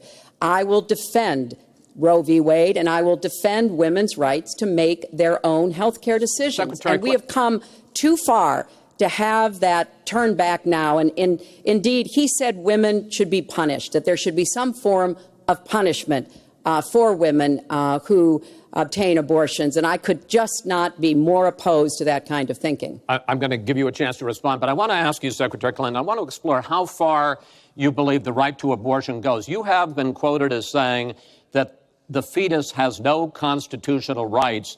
You also voted against a ban on late-term partial birth abortions. Why? Because Roe v. Wade very clearly sets out that there can be regulations on abortion so long as the life and the health of the mother are taken into account. And when I voted as a senator, I did not think that was the case. The kinds of cases that fall at the end of pregnancy are often the most heartbreaking, painful decisions for families to make. I have met with women who, toward the end of their pregnancy, get the worst news one could get, that their health is in jeopardy if they continue to carry to term, or that something terrible has happened or just been discovered about the pregnancy. I do not think the United States government should be stepping in and making those most personal of decisions.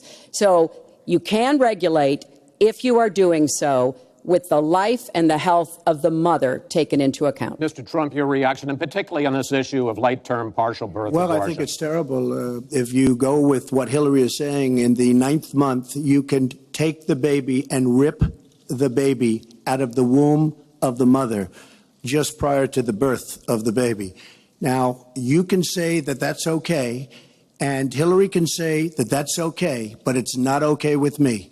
Because based on what she's saying and based on where she's going and where she's been, you can take the baby and rip the baby out of the womb in the 9th month on the final day.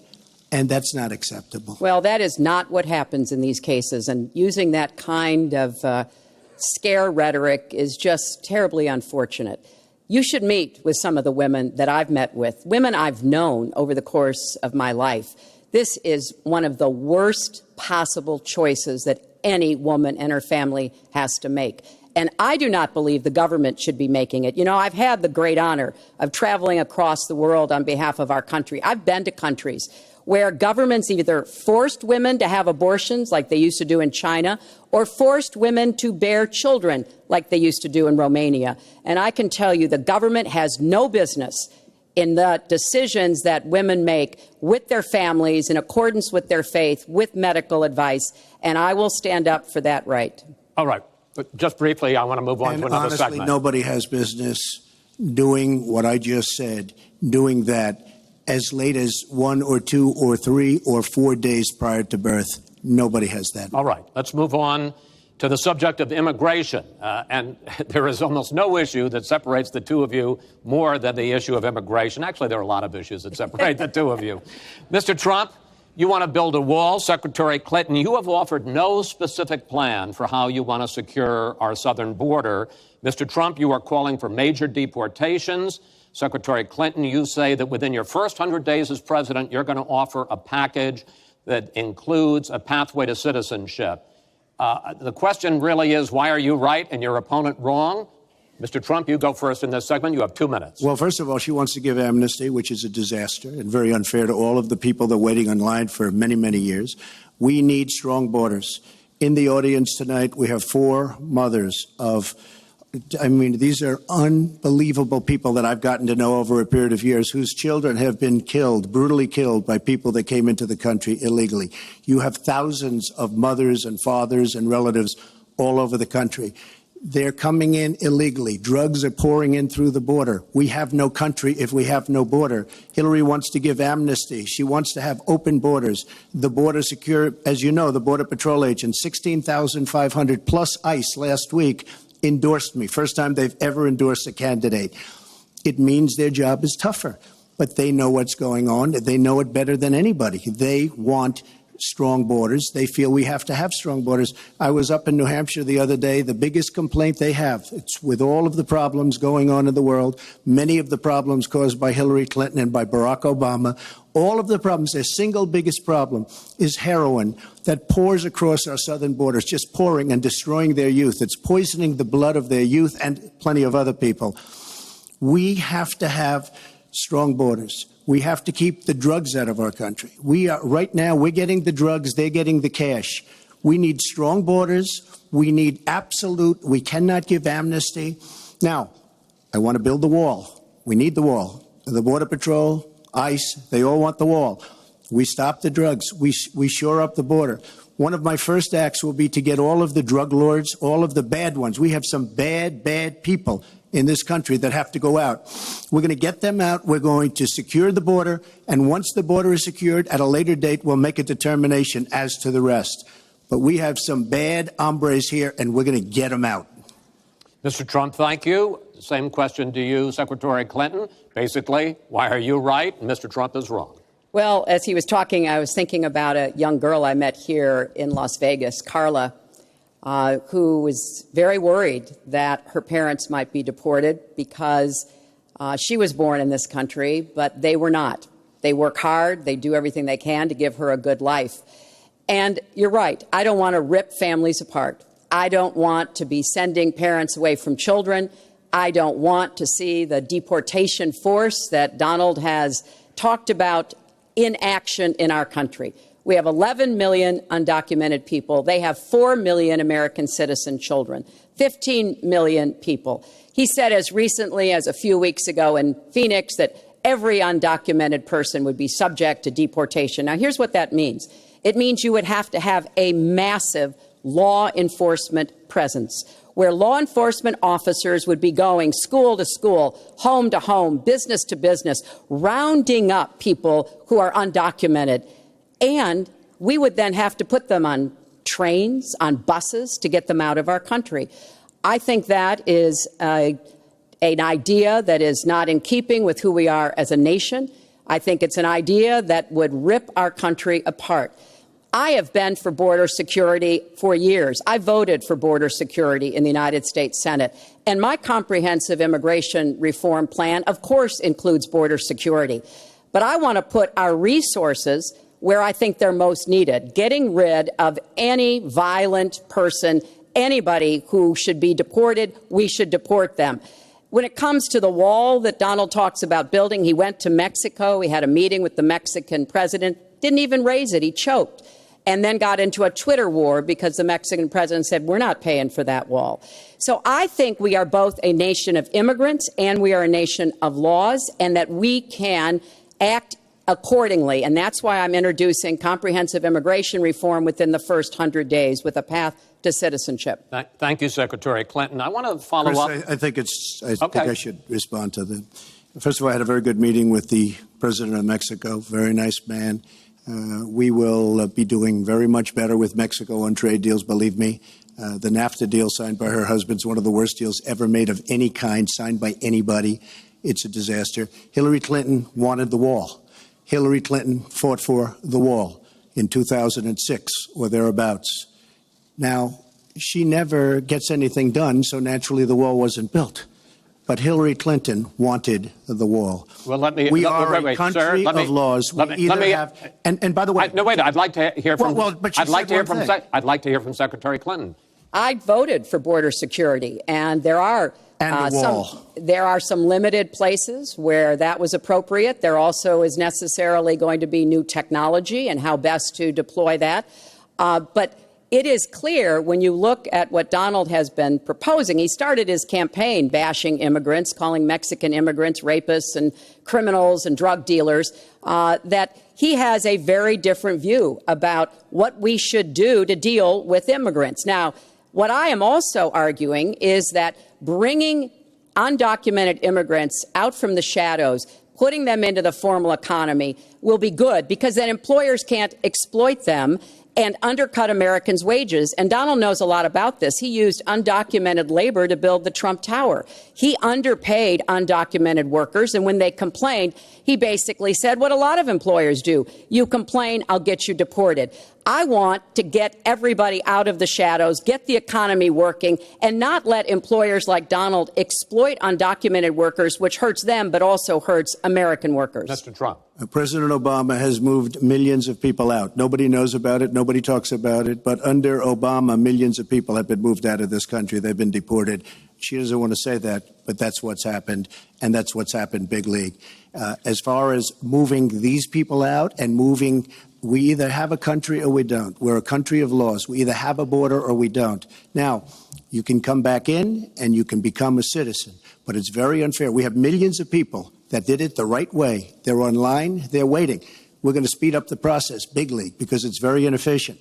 But they're online and they're waiting to become citizens. Very unfair that somebody runs across the border, becomes a citizen. Under her plan, you have open borders. You would have a disaster on trade, and you will have a disaster with your open borders. But what she doesn't say is that President Obama has deported millions and millions of people just the way Secretary it is. Clinton, I want to. We will not have open borders. Well, that is a rank mischaracterization. Secretary Clinton. We will have secure borders, but we will also have reform. And this used to be a bipartisan issue. Ronald Reagan was the last president to sign immigration reform, and George W. Bush supported it as well. Secretary Clinton, I want to clear up your position on this issue, because in a speech you gave to a Brazilian bank for which you were paid $225,000, we've learned from the WikiLeaks that you said this, and I want to quote, "My dream is a hemispheric common market with open trade and open borders." So that's the question. That's the question. Please quiet, everybody. Is that your dream, open borders? Well, if you went on to read the rest of the sentence, I was talking about energy. You know, we trade more energy with our neighbors than we trade with the rest of the world combined. And I do want us to have an electric grid, an energy system that crosses borders. I think that will be a great benefit to us. But you are very clearly quoting from WikiLeaks. And what's really important about WikiLeaks is that the Russian government has engaged in espionage against Americans. They have hacked American websites, American accounts of private people, of institutions. Then they have given that information to WikiLeaks for the purpose of putting it on the internet. This has come from the highest levels of the Russian government, clearly from Putin himself, in an effort, as 17 of our intelligence agencies have confirmed, to influence our election. So I actually think the most important question of this evening, Chris, is finally, will Donald Trump admit and condemn that the Russians are doing this and make it clear that he will not have the help of Putin in this election, that he rejects Russian espionage against Americans, which he actually encouraged in the past. Those are the questions we need answered. We've never had anything like this happen in any of our elections before. That was a great pivot off the fact that she wants open borders, okay? How did we get onto Putin? Hold on. No. Wait. Hold on, folks, because this is going to end up getting out of control. Let's try to keep it quiet for the candidates and for the American people. So just to finish on the borders. Yes. She wants open borders. People are going to pour into our country. People are going to come in from Syria. She wants 550% more people than Barack Obama. And he has thousands and thousands of people. They have no idea where they come from. And you see, we are going to stop radical Islamic terrorism in this country. She won't even mention the words, and neither will President Obama. So I just want to tell you, she wants open borders. Now we can talk about Putin. I don't know Putin. He said nice things about me. If we got along well, that would be good. If Russia and the United States got along well and went after ISIS, that would be good. He has no respect for her. He has no respect for our president. And I'll tell you what, we're in very serious trouble because we have a country with tremendous numbers of nuclear warheads, 1,800, by the way, where they expanded and we didn't. 1,800 nuclear warheads. And she's playing chicken. Look, Putin, from everything I see, has no respect for this person. Well, that's because he'd rather have a puppet as president of the United States. No puppet. And it's pretty clear. You're the puppet. It's pretty clear you won't admit that the puppet. Russians have engaged in cyber attacks against the United States of America, that you encouraged espionage against our people, that you are willing to spout the Putin line, sign up for his wish list, break up NATO, do whatever he wants to do, and that you continue to get help from him because he has a very clear favorite in this race. So I think that this is such an unprecedented situation. We've never had a foreign government trying to interfere in our election. We have 17 intelligence agencies, civilian and military, who have all concluded that these espionage attacks, these cyber attacks, come from the highest levels of the Kremlin, and they are designed to influence our election. I find that deeply disturbing, and I think it's time. She has no idea whether it's Russia, China, or anybody else. I am not quoting she has myself. No idea. I am quoting Hillary, you 17. Have no idea. 17 intelligence. Do you doubt 17 our military has and no civilian agencies? Well, yeah, he'd rather believe Vladimir Putin than the military and civilian intelligence professionals who are sworn to protect us. I find that just absolutely. She doesn't like Putin because Putin has outsmarted her at every step of the way. Excuse me. Putin has outsmarted her in Syria. He's outsmarted her every step of the way. I do get to ask some questions. Yes, that's and I would fine. like to ask you this direct question. The top national security officials of this country do believe that Russia has been behind these hacks. Even if you don't know for sure whether they are, do you condemn any interference by Russia in the American election? By Russia or anybody else. You condemn their interference? Of course I condemn. Of course I can. I don't know Putin. I have no idea. I never met Putin. This is not my best friend. But if the United States got along with Russia, wouldn't be so bad. Let me tell you, Putin has outsmarted her and Obama at every single step of the way. Whether it's Syria, you name it, missiles. Take a look at the startup that they signed. The Russians have said, according to many, many reports, I can't believe they allowed us to do this. They create warheads and we can't. The Russians can't believe it. She has been outsmarted by Putin, and all you have to do is look at the Middle East. They've taken over. We've spent $6 trillion. They've taken over the Middle East. She has been outsmarted and outplayed worse than anybody I've ever seen in any government whatsoever. We're a long way away from immigration, but I'm going to let you finish this topic. Well, you got about 45 seconds. Yeah, and she always will be. I find it ironic that he's raising nuclear weapons. This is a person who has been very cavalier, even casual, about the use of nuclear weapons. He's advocated more countries getting them, Japan, Korea, even Saudi Arabia. He's said, well, if we have them, why don't we use them, which I think is terrifying. But here's the deal. The bottom line on nuclear weapons is that when the president gives the order, it must be followed. There's about 4 minutes between the order being given and the people responsible for launching nuclear weapons to do so. And that's why 10 people who have had that awesome responsibility have come out and in an unprecedented way said they would not trust Donald Trump with the nuclear codes or to have his finger on the nuclear button. I have 200 generals and admirals, 21 endorsing me, 21 Congressional Medal of Honor recipients.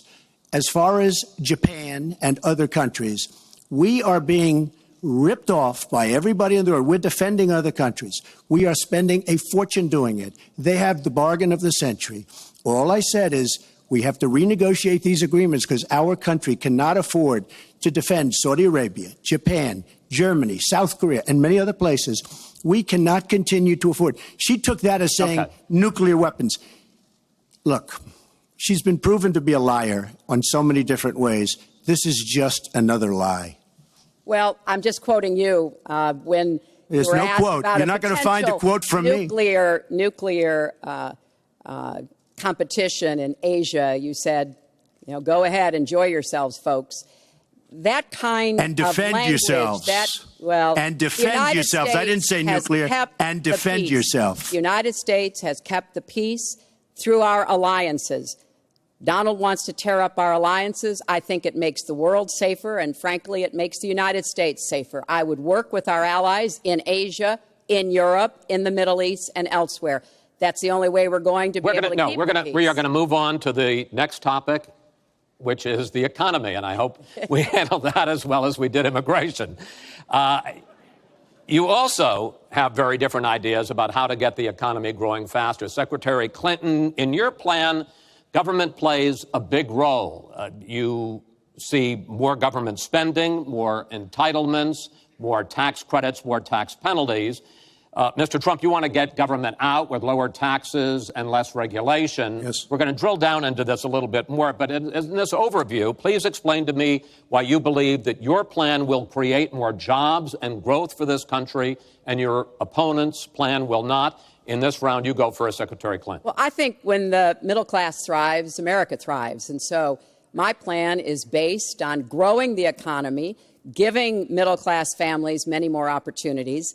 I want us to have the biggest jobs program since World War II, jobs in infrastructure and advanced manufacturing. I think we can compete with high-wage countries, and I believe we should. New jobs in clean energy, not only to fight climate change, which is a serious problem, but to create new opportunities and new businesses. I want us to do more to help small business. That's where 2/3 of the new jobs are going to come from. I want us to raise the national minimum wage because people who live in poverty should not, who work full-time should not still be in poverty. And I sure do want to make sure women get equal pay for the work we do. I feel strongly that we have to have an education system that starts with preschool and goes through college. That's why I want more technical education in high schools and in community colleges, real apprenticeships to prepare young people for the jobs of the future. I want to make college debt-free, and for families making less than $125,000, you will not get a tuition bill from a public college or university if the plan that I worked on with Bernie Sanders is enacted. And we're going to work hard to make sure that it is, because we are going to go where the money is. Most of the gains in the last years since the Great Recession have gone to the very top. So we are going to have the wealthy pay their fair share. We're going to have corporations make a contribution greater than they are now to our country. That is a plan that has been analyzed by independent experts, which said that it could produce 10 million new jobs. By contrast, Donald's plan has been analyzed to conclude it might lose 3.5 million jobs. Why? Because his whole plan is to cut taxes, to give the biggest tax breaks ever to the wealthy and to corporations, adding $20 trillion to our debt and causing the kind of dislocation that we have seen before, because it truly will be trickle-down economics on steroids. So the plan I have, I think, will actually produce greater opportunities. The plan he has will cost us jobs and possibly lead to another great recession. Secretary, thank you. Mr. Trump, why will your plan create more jobs and growth than Secretary Clinton? Well, first of all, before I start on my plan, her plan is going to raise taxes and even double your taxes. Her tax plan is a disaster. And she can say all she wants about college tuition, and I'm a big proponent. We're going to do a lot of things for college tuition, but the rest of the public's going to be paying for it. We will have a massive, massive tax increase under Hillary Clinton's plan. But I'd like to start off where we left, because when I said Japan and Germany, and I'm not to single them out, but South Korea, these are very rich, powerful countries. Saudi Arabia, nothing but money. We protect Saudi Arabia. Why aren't they paying? She immediately, when she heard this, I questioned it. And I questioned NATO. Why aren't the NATO questioned? Why aren't they paying? Because they weren't paying. Since I did this was a year ago, all of a sudden they're paying. And I've been given a lot of credit for it. All of a sudden they're starting to pay up. They have to pay up. We're protecting people. They have to pay up. And I'm a big fan of NATO, but they have to pay up. She comes out and said, we love our allies. We think our allies are great. Well, it's awfully hard to get them to pay up when you have somebody saying, we think how great they are. We have to tell Japan in a very nice way. We have to tell Germany, all of these countries, South Korea. We have to say, you have to help us out. We have, during his regime, during President Obama's regime, we've doubled our national debt. We're up to $20 trillion. So my plan, we're going to renegotiate trade deals. We're going to have a lot of free trade. We're going to have free trade, more free trade than we have right now. But we have horrible deals. Our jobs are being taken out by the deal that her husband signed, NAFTA, one of the worst deals ever. Our jobs are being sucked out of our economy. You look at all of the places that I just left. You go to Pennsylvania, you go to Ohio, you go to Florida, you go to any of them. You go upstate New York. Our jobs have fled to Mexico and other places. We're bringing our jobs back. I am going to renegotiate NAFTA. And if I can't make a great deal, then we're going to terminate NAFTA and we're going to create new deals. We're going to have trade, but we're going to terminate it. We're going to make a great trade deal. And if we can't, we're going to do it. We're going to go a separate way, because it has been a disaster.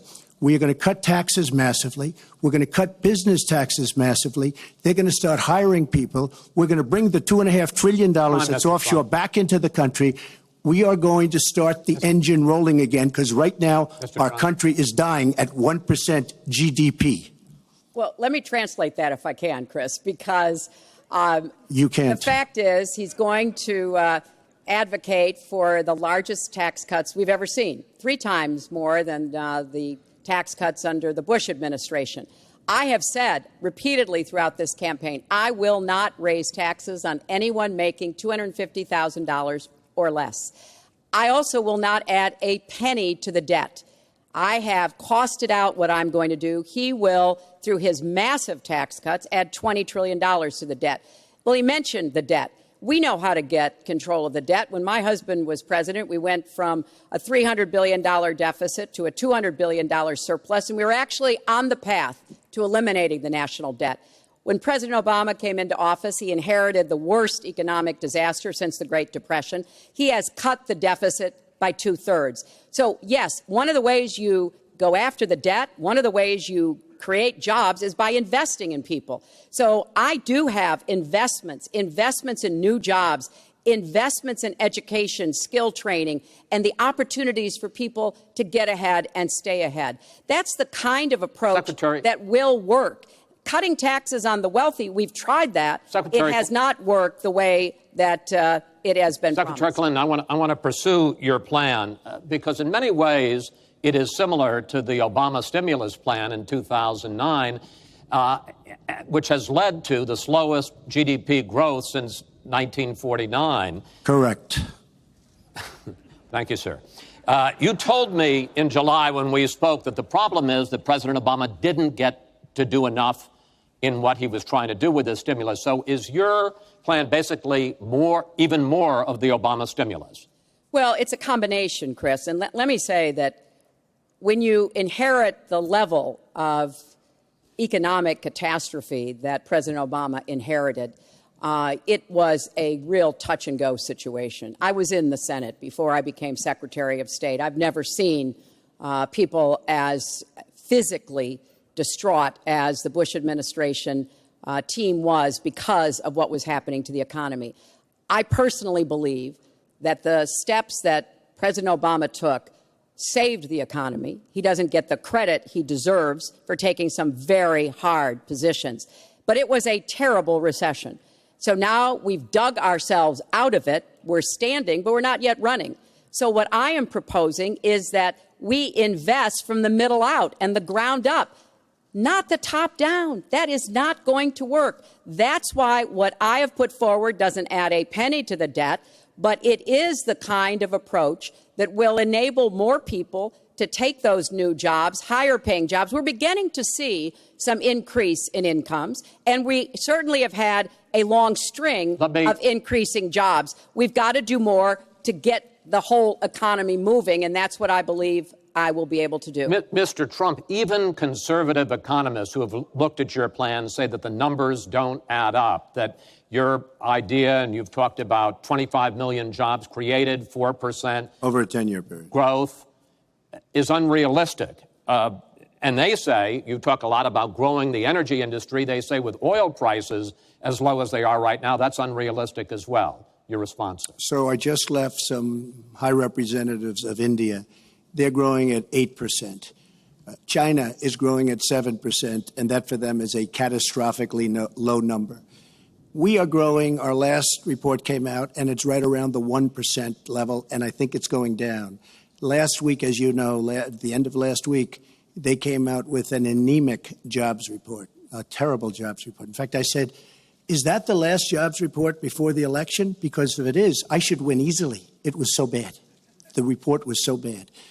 Look, our country is stagnant. We've lost our jobs. We've lost our businesses. We're not making things anymore, relatively speaking. Our product is pouring in from China, pouring in from Vietnam, pouring in from all over the world. I've visited so many communities. This has been such an incredible education for me, Chris. I've gotten to know so many. I've developed so many friends over the last year, and they cry when they see what's happened. I passed factories that were thriving 20, 25 years ago, and because of the bill that her husband signed and she blessed 100%, it is just horrible what's happened to these people in these communities. Now, she can say that her husband did well, but boy, did they suffer as NAFTA kicked in, because it didn't really kick in very much, but it kicked in after they left. Boy, did they suffer. That was one of the worst things that's ever been signed by our country. Now she wants to sign Trans-Pacific Partnership, and she wants it. She lied when she said she didn't call it the gold standard in one of the debates. She totally lied. She did call it the gold standard, and they actually fact-checked, and they said I was right. I was so honored. I want to give you a chance to briefly speak to that, and then I want to pivot to 1/6 and that of the will economy, be as bad as NAFTA. which is Obamacare. But go ahead, briefly. First, let me say, number one, when I saw the final agreement for TPP, I said I was against it. It didn't meet my tests. I've had the same tests. Does it create jobs, raise incomes, and further our national security? I'm against it now. I'll be against it after the election. I'll be against it when I'm president. There's only one of us on this stage who's actually shipped jobs to Mexico, because that's Donald. He's shipped jobs to 12 countries, including Mexico. But he mentioned China. And, you know, one of the biggest problems we have with China is the illegal dumping of steel and aluminum into our markets. I have fought against that as a senator. I've stood up against it as Secretary of State.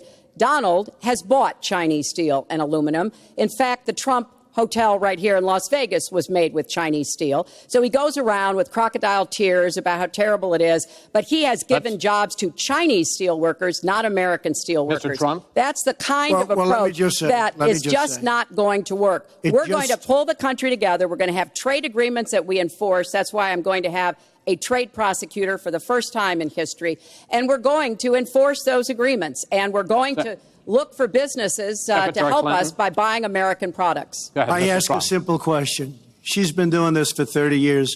Why the hell didn't you do it over the last 15, 20 years. You were very much involved. Excuse me, my turn. You were very much involved in every aspect of this country, very much. And you do have experience. I say the one thing you have over me is experience, but it's bad experience because what you've done has turned out badly. For 30 years, you've been in a position to help. And if you say that I use steel or I use something else, I make it impossible for me to do that. I wouldn't mind. The problem is you talk, but you don't get anything done, Hillary. You don't. Just like when you ran the State Department, $6 billion was missing. How do you miss $6 billion? You ran the State Department. $6 billion was either stolen, they don't know. It's gone. $6 billion. If you become president, this country is going to be in some mess, believe me. Well, first of all, what he just said about the State Department is not only untrue, it's been debunked numerous times. But I think it's really an important issue. He raised the 30 years of experience. So let me just talk briefly about that. You know, back in the 1970s, I worked for the Children's Defense Fund, and I was taking on discrimination against African-American kids in schools. He was getting sued by the Justice Department for racial discrimination in his apartment buildings. In the 1980s, I was working to reform the schools in Arkansas. He was borrowing $14 million from his father to start his businesses. In the 1990s, I went to Beijing, and I said women's rights are human rights. He insulted a former Miss Universe, Alicia Machado, called her an eating machine. And on the day when I was in the Situation Room monitoring the raid that brought Osama bin Laden to justice, he was hosting the Celebrity Apprentice. So I'm happy to compare my 30 years of experience, what I've done for this country, trying to help in every way I could, especially kids and families, get ahead and stay ahead, with your 30 years, and I'll let the American people make that decision. Well, I think I did a much better job. I built a massive company, a great company, some of the greatest assets anywhere in the world, worth many, many billions of dollars. I started with a $1 million loan. I agree with that. It's a $1 million loan, but I built a phenomenal company. And if we could run our country the way I've run my company, we would have a country that you would be so proud of. You would even be proud of it. And frankly, when you look at her real record, take a look at Syria, take a look at the migration, take a look at Libya, take a look at Iraq. She gave us ISIS because her and Obama created this huge vacuum. And a small group came out of that huge vacuum because we should have never been in Iraq, but once we were there, we should have never got out the way they wanted to get out. She gave us ISIS as sure as you are sitting there. And what happened is now ISIS is in 32 countries. And now I listen how she's going to get rid of ISIS. She's going to get rid of nobody. All right. We are going to get to foreign hotspots in a few moments, but the next segment is fitness to be president of the United States. Mr. Trump, at the last debate, you said your talk about grabbing women was just that, talk, and that you'd never actually done it. And since then, as we all know, 9 women have come forward and said that you either groped them or kissed them without their consent. Why would so many different women from so many different circumstances over so many different years, why would they all in this last couple of weeks make up, you deny this, why would they all make up these stories? And since this is a question for both of you, Secretary Clinton, Mr. Trump says what your husband did and that you defended was even worse. Mr. Trump, you go first. Well, first of all, those stories have been largely debunked. Those people, I don't know those people. I have a feeling how they came. I believe it was her campaign that did it. Just like if you look at what came out today on the clips, where I was wondering what happened with my rally in Chicago and other rallies where we had such violence. She's the one in Obama that caused the violence. They hired people. They paid them $1,500, and they're on tape saying, be violent, cause fights, do bad things. I would say the only way, because those stories are all totally false. I have to say that. And I didn't even apologize to my wife, who's sitting right here, because I didn't do anything. I didn't know any of these women. I didn't see these women. These women, the woman on the plane, the woman, I think they want either fame or her campaign did it. And I think it's her campaign, because when I saw what they did, which is a criminal act, by the way, where they're telling people to go out and start fistfights and start violence. And I'll tell you what, in particular in Chicago. People were hurt and people could have been killed in that riot. And that was now all on tape, started by her. I believe, Chris, that she got these people to step forward. If it wasn't, they get their 10 minutes of fame. But they were all totally, it was all fiction. It was lies and it was fiction. Well, Secretary Clinton. At the last debate, we heard Donald talking about what he did to women. And after that, a number of women have come forward saying that's exactly what he did to them. Now, what was his response? Well, he held a number of big rallies where he said that he could not possibly have done those things to those women because they were not attractive enough for I did not them say to be that. assaulted. I did not say that. In fact, he went on to say... Her 2 minutes, sir, her 2 minutes. But did not say that. It's her 2 minutes. He went on to say, look at her. I don't think so. About another woman, he said, that wouldn't be my first choice. He attacked the woman reporter writing the story, called her disgusting, as he has called a number of women during this campaign. You know, Donald thinks belittling women makes him bigger. He goes after their dignity, their self-worth, and I don't think there is a woman anywhere who doesn't know what that feels like. So we now know what Donald thinks and what he says and how he acts toward women. That's who Donald is. I think it's really up to all of us to demonstrate who we are and who our country is, and to stand up and be very clear about what we expect from our next president, how we want to bring our country together, where we don't want to have the kind of pitting of people one against the other, where instead we celebrate our diversity, we lift people up, and we make our country even greater. America is great because America is good. And it really is up to all of us to make that true now and in the future, and particularly for our children and our grandchildren. Mr. Trump. Nobody has more respect for women than I do. Nobody. Nobody has more respect. Please, everybody. And frankly, those stories have been largely debunked. And I really want to just talk about something slightly different. She mentions this, which is all fiction, all fictionalized, probably or possibly started by her and her very sleazy campaign. But I will tell you, what isn't fictionalized are her emails, where she destroyed 33,000 emails criminally, after getting a subpoena from the United States Congress. What happened to the FBI? I don't know. We have a great general, 4-star general, today, you read it in all the papers, going to potentially serve 5 years in jail for lying to the FBI. One lie. She's lied hundreds of times to the people, to Congress, and to the FBI. He's going to probably go to jail. This is a 4-star general. And she gets away with it, and she can run for the presidency of the United States. That's really what you should be talking about, not fiction, where somebody wants fame or where they come out of her crooked campaign. Secretary Clinton. Well, every time Donald is pushed on something which is obviously uncomfortable, like what these women are saying, he immediately goes to denying responsibility. And it's not just about women.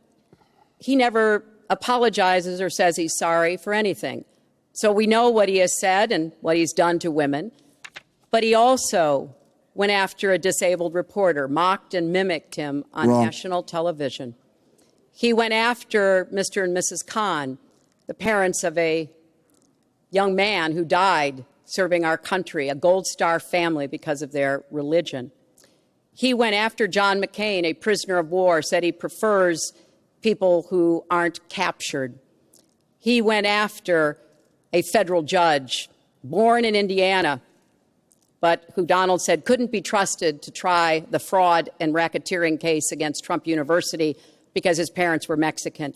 So it's not one thing. This is a pattern of divisiveness, of a very dark, and in many ways dangerous vision of our country, where he incites violence, where he applauds people who are pushing and pulling and punching at his rallies. That is not who America is. And I hope that as we move in the last weeks of this campaign, more and more people will understand what's at stake in this election. It really does come down to what kind of country we are going to have. So sad when she talks about violence at my rallies, and she caused the violence. It's on tape. The other things are false, but honestly, I'd love to talk about getting rid of ISIS, and I'd love to talk about other things. Okay. But those other charges, as she knows, are false. In this bucket about fitness to be president, there's been a lot of developments over the last 10 days since the last debate. I'd like to ask you about them. These are questions that the American people have. Secretary Clinton, during your 2009 Senate confirmation hearing, you promised to avoid even the appearance of a conflict of interest with your dealing with the Clinton Foundation while you were Secretary of State. But emails show that donors got special access to you. Those seeking grants for Haiti relief were considered separately from non-donors, and some of those donors got government contracts, taxpayer money. Can you really say that you kept your pledge to that Senate committee? And why isn't what happened and what went on between you and the Clinton Foundation, why isn't it what Mr. Trump calls pay to play? Well, everything I did as Secretary of State was in furtherance of our country's interests and our values. The State Department has said that. I think that's been proven. But I am happy. In fact, I'm thrilled to talk about the Clinton Foundation because it is a world-renowned charity. And I am so proud of the work that it does. You know, I could talk for the rest of the debate. I know I don't have the time to do that. But just briefly, the Clinton Foundation made it possible for 11 million people around the world with HIV/AIDS to afford treatment. And that's about half of all the people in the world who are getting treatment. In partnership with the American Health Association, we have made environments in schools healthier for kids, including healthier respectfully, this is an open discussion. Well, it is an open discussion. I understand, and the specific question went to pay for play. Do you want to talk about that? But there is no evidence, but there is a lot of evidence about the very good work and it's a criminal enterprise, and so many people know it. It's a criminal enterprise. Saudi Arabia giving $25 million, Qatar, all of these countries. You talk about women and women's rights. So these are people that push gays off buildings. These are people that kill women and treat women horribly, and yet you take their money. So I'd like to ask you right now, why don't you give back the money that you've taken from certain countries that treat certain groups of people so horribly? Why don't you give back the money? I think it would be a great gesture because she takes a tremendous amount of money, and you take a look at the people of Haiti. I was at a little Haiti the other day in Florida, and I want to tell you, they hate the Clintons because what's happened in Haiti with the Clinton Foundation is a disgrace. And you know it, and they know it, and everybody knows Secretary it. Well, Clinton. Very quickly, we at the Clinton Foundation spend 90% of all the money that is donated on behalf of programs of people around the world and in our own country. I'm very proud of that. We have the highest rating from the watchdogs that follow foundations. And I'd be happy to compare what we do with the Trump Foundation, which took money from other people and bought a 6-foot portrait of Donald. I mean, who does that? It just was astonishing. But when it comes to Haiti, Haiti is the poorest country in our hemisphere. The earthquake and the hurricanes, it has devastated Haiti. Bill and I have been involved in trying to help Haiti for many years. The Clinton Foundation raised $30 million to help Haiti after the catastrophic earthquake and all of the terrible problems the people there had. We've done things to help small businesses, agriculture, and so much else. And we're going to keep working to help Haiti because it's an important part of the American They don't want you to help them anymore. I'd like to mention one thing. Trump Foundation, small foundation. People contribute. I contribute. The money goes 100% goes to different charities, including a lot of military. I don't get anything. I don't buy boats. I don't buy planes. What happens is the money goes out. Wasn't some of the money used to settle your lawsuit, sir? No, it was. We put up the American flag, and That's it. They put up the American flag. We fought for the right in Palm Beach to put up the American flag. There was a penalty that was imposed by Palm Beach County, There and the was, money came from your foundation. And by the way, the money, instead of Mar-a-Lago the money yourself, went sir. to Fisher House, where they build houses. The money that you're talking about went to Fisher House, where they build houses for veterans and disabled. I want to get into one But last. of course, there's no way we can know whether any of that is true because he hasn't released his tax returns. He is the first candidate ever to run for president in the last 40 plus years who has not released his tax returns. So everything he says about charity or anything else, we can't prove it. You can look at our tax returns. We've got them all out there. But what is really troubling is that we learned in the last debate he has not paid a penny in federal income tax. And we were talking about immigrants a few minutes ago, Chris. You know, half of all immigrants, undocumented immigrants in our country, actually pay federal income tax. So we have undocumented immigrants in America who are paying more federal income tax than a billionaire. I find that let me just tell you very astonishing. Simply, we're entitled, because of the laws that people like her pass, to take massive amounts of depreciation and other charges, and we do it. And all of her donors, just about all of them, I know Buffett took hundreds of millions of dollars, George Soros, took hundreds of millions of dollars. Let me just explain. All of her donors, most of her donors have done the same thing as I do. Okay. And you know what she should have done? Folks, we heard this. And you know, Hillary, what you should have done? You should have changed the law when you were a United States Senator. If you don't like we heard it. this. Yeah. Because your donors and your special interests are doing the same thing as I do, except even more so. Well, you you know- should have changed the law, but you won't change the law because you take in so much money. I mean, I sat in my apartment today on a very beautiful hotel down the street, known as Trump. Made with Chinese steel. But I will tell you, I sat there watching ad after ad after ad, false ad, all paid for by your friends on Wall Street that gave so much money because they know you're going to protect them. And frankly, you should have changed the laws. Trump, if you don't like what I did, you should have changed the laws. Mr. Trump, I want to ask you about one last question in this topic. You have been warning at rallies recently that this election is rigged and that Hillary Clinton is in the process of trying to steal it from you. Your running mate, Governor Pence, pledged on Sunday that he and you, his words, will absolutely accept the result of this election. Today, your daughter Ivanka said the same thing. I want to ask you here on the stage tonight, do you make the same commitment that you will absolutely, sir, that you will absolutely accept the result of this election? I will look at it at the time. I'm not looking at anything now. I'll look at it at the time. What I've seen is so bad. First of all, the media is so dishonest and so corrupt, and the pile-on is so amazing. The New York Times actually wrote an article about it that they don't even care. It's so dishonest, and they've poisoned the minds of the voters. But unfortunately for them, I think the voters are seeing through it. I think they're going to see through it. We'll find out on November 8th, but I think they're going to see through it. But, sir, if you look, excuse me, Chris, if you look at your voter rolls, you will see millions of people that are registered to vote. Millions. This isn't coming from me. This is coming from Pew Report and other places. Millions of people that are registered to vote that shouldn't be registered to vote. So let me just give you one other thing. So I talk about the corrupt media. I talk about the millions of people. Tell you one other thing. She shouldn't be allowed to run. She's guilty of a very, very serious crime. She should not be allowed to run.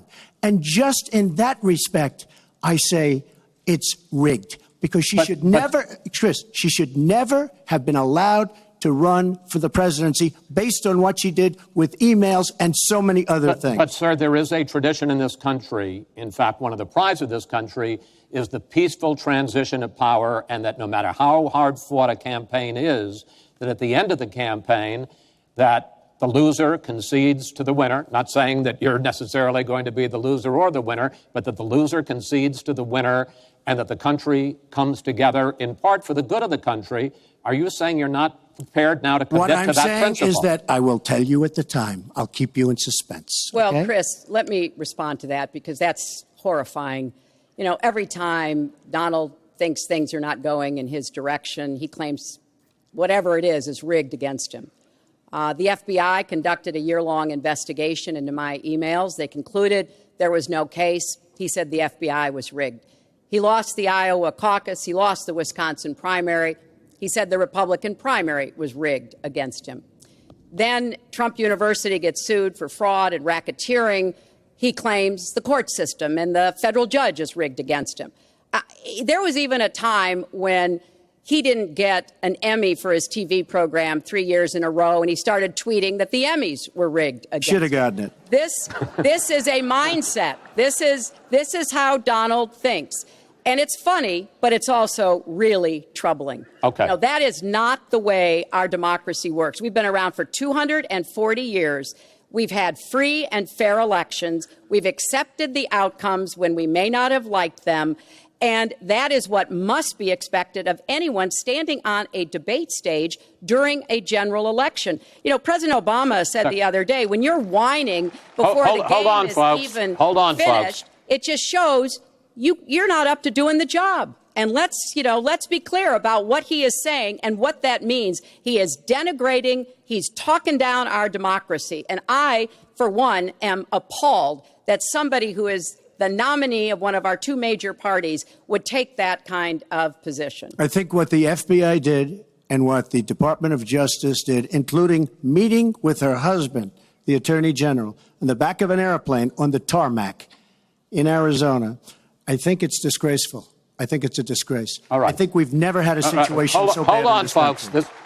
This doesn't do any good for anyone. Let's please continue the debate, and let's move on to the subject of foreign hotspots.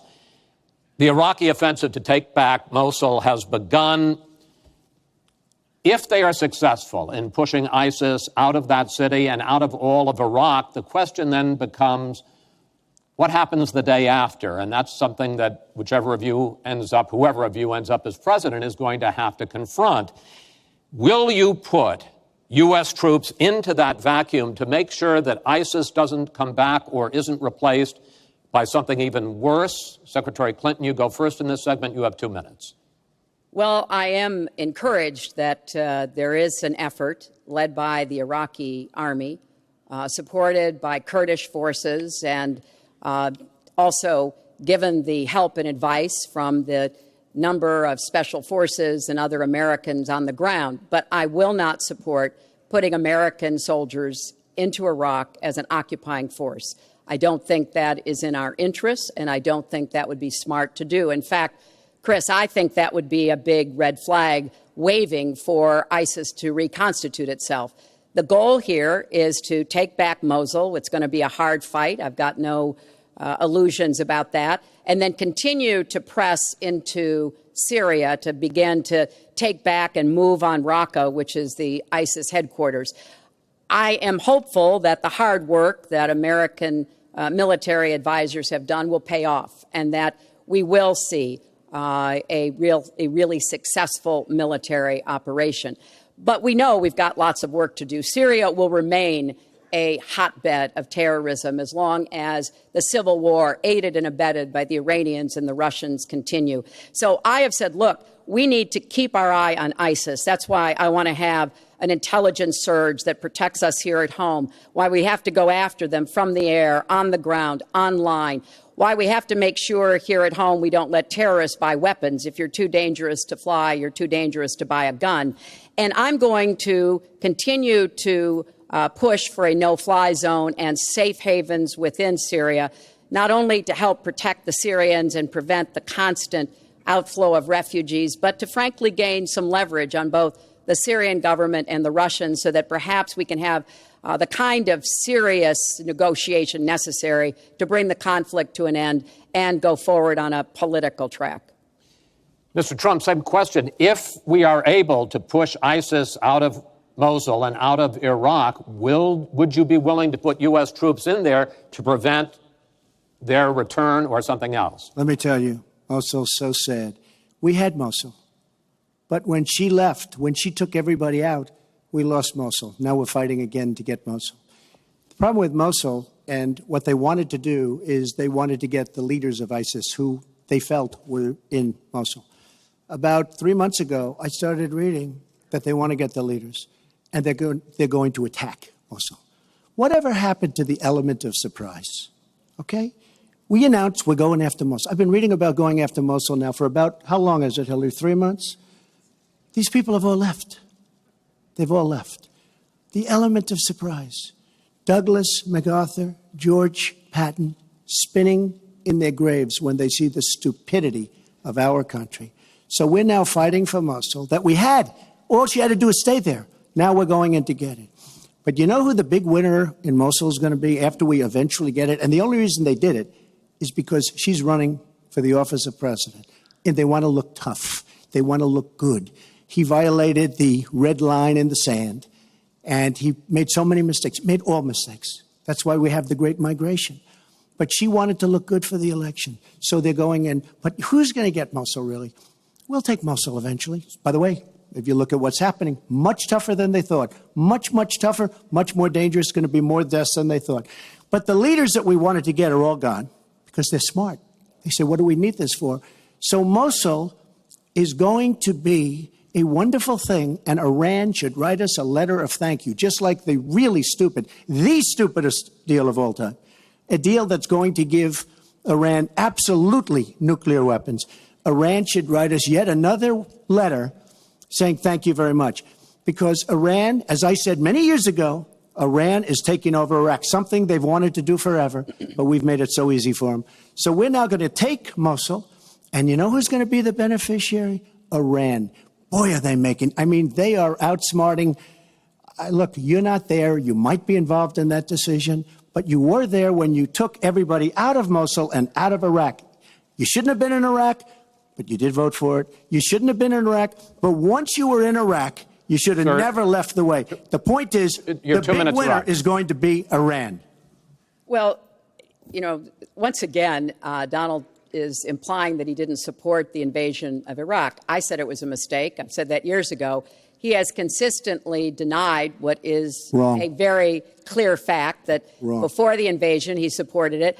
And, you know, I just want everybody to go Google it. Google Donald Trump, Iraq, and you will see the dozens of sources which verify that he was for the invasion of Iraq. And you can actually hear the audio of him saying that. Now, why does that matter? Well, it matters because he has not told the truth about that position. I guess he believes it makes him look better now, to contrast with me, because I did vote for it. But what's really important here is to understand all the interplay. Mosul is a Sunni city. Mosul is on the border of Syria. And yes, we do need to go after Baghdadi, and just like we went after bin Laden while you were doing Celebrity Apprentice, and we brought him to justice. We need to go after the leadership, but we need to get rid of them, get rid of their fighters. They're estimated several thousand fighters in Mosul. They've been digging underground. They've been prepared to defend. It's going to be tough fighting, but I think we can take back Mosul, and then we can move on into Syria and take back Raqqa.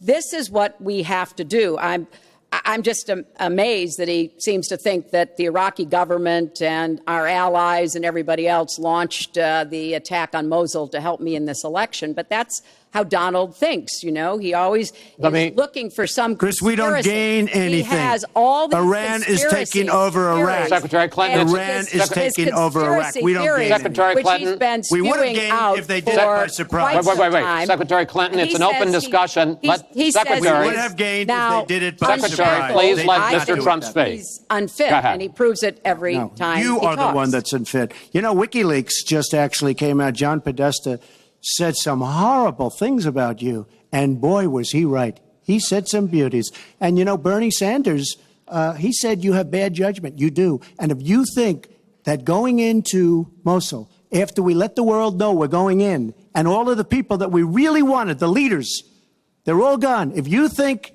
that was good, then you do. Now, John Podesta said you have terrible instincts. Bernie Sanders said you have bad judgment. I agree with both. Well, you should ask Bernie Sanders who he's supporting for president, and he has said, which is as a big he has mistake. campaigned for me around the country, you are the most dangerous person to run for president in the modern history of America. I think he's right. Let's turn to Aleppo. Mr. Trump, in the last debate, you were both asked about the situation in the Syrian city of Aleppo, and I want to follow up on that because you said several things in that debate which were not true, sir. You said that Aleppo has basically fallen. In fact, there are. It's a catastrophe. It is a catastrophe, but there are a quarter. Have you seen it? Have you seen it? Sir, have you seen what's happened to Aleppo? If I might finish my question. Okay, so it hasn't fallen. Take a look at it. Well, there are 250,000 people still living there and being slaughtered. That's right. You also and they are being slaughtered because of bad decisions. If I may just finish here. And you also said that that Syria and Russia are busy fighting ISIS. In fact, they have been the ones who've been bombing and shelling eastern Aleppo, and they just announced a humanitarian pause, in effect admitting that they have been bombing and shelling Aleppo. Would you like to clear that up, sir? Well, Aleppo is a disaster. It's a humanitarian nightmare, but it has fallen from any standpoint. I mean, what do you need, a signed document? Take a look at Aleppo. It is so sad when you see what's happened. And a lot of this is because of Hillary Clinton, because what's happened is by fighting Assad, who turned out to be a lot tougher than she thought, and now she's going to say, oh, he loves Assad. He's just much tougher and much smarter than her and Obama. And everyone thought he was gone 2 years ago, 3 years ago. He aligned with Russia. He now also aligned with Iran, who we made very powerful. We gave them $150 billion back. We give them $1.7 billion in cash. I mean cash, bundles of cash as big as this stage. We gave them $1.7 billion. Now, they have aligned. He has aligned with Russia and with Iran. They don't want ISIS, but they have other things because we're backing rebels. We don't know who the rebels are. We're giving them lots of money, lots of everything. We don't know who the rebels are. And when and if, and it's not going to happen because you have Russia and you have Iran now, but if they ever did overthrow Assad, you might end up with as bad as Assad is, and he's a bad guy. But you may very well end up with worse than Assad. If she did nothing, we'd be in much better shape. And this is what's caused the Great Migration, where she's taken in tens of thousands of Syrian refugees who probably, in many cases, not probably, who are definitely, in many cases, ISIS aligned. And we now have them in our country. And wait till you see, this is going to be the great Trojan horse. And wait till you see what happens in the coming years. Lots of luck, Hillary. Thanks a lot for doing a great job. Secretary Clinton, you have talked about, and in the last debate and again today, that you would impose a no-fly zone to try to protect the people of Aleppo and to stop the killing there. President Obama has refused to do that because he fears it's going to draw us closer or deeper into the conflict. And General Joseph Dunford, the chairman of the Joint Chiefs of Staff, says, you impose a no-fly zone, chances are you're going to get into a war, his words, with Syria and Russia. So the question I have is, if you impose a no-fly zone, first of all, how do you respond to their concerns? Secondly, if you impose a no-fly zone and a Russian plane violates that, does President Clinton shoot that plane down? Well, Chris, first of all, I think a no-fly zone could save lives and could hasten the end of the conflict. I am well aware of the really legitimate concerns that you have expressed from both the president and the general. This would not be done just on the first day. This would take a lot of negotiation. It would also take making it clear to the Russians and the Syrians that our purpose here was to provide safe zones on the ground.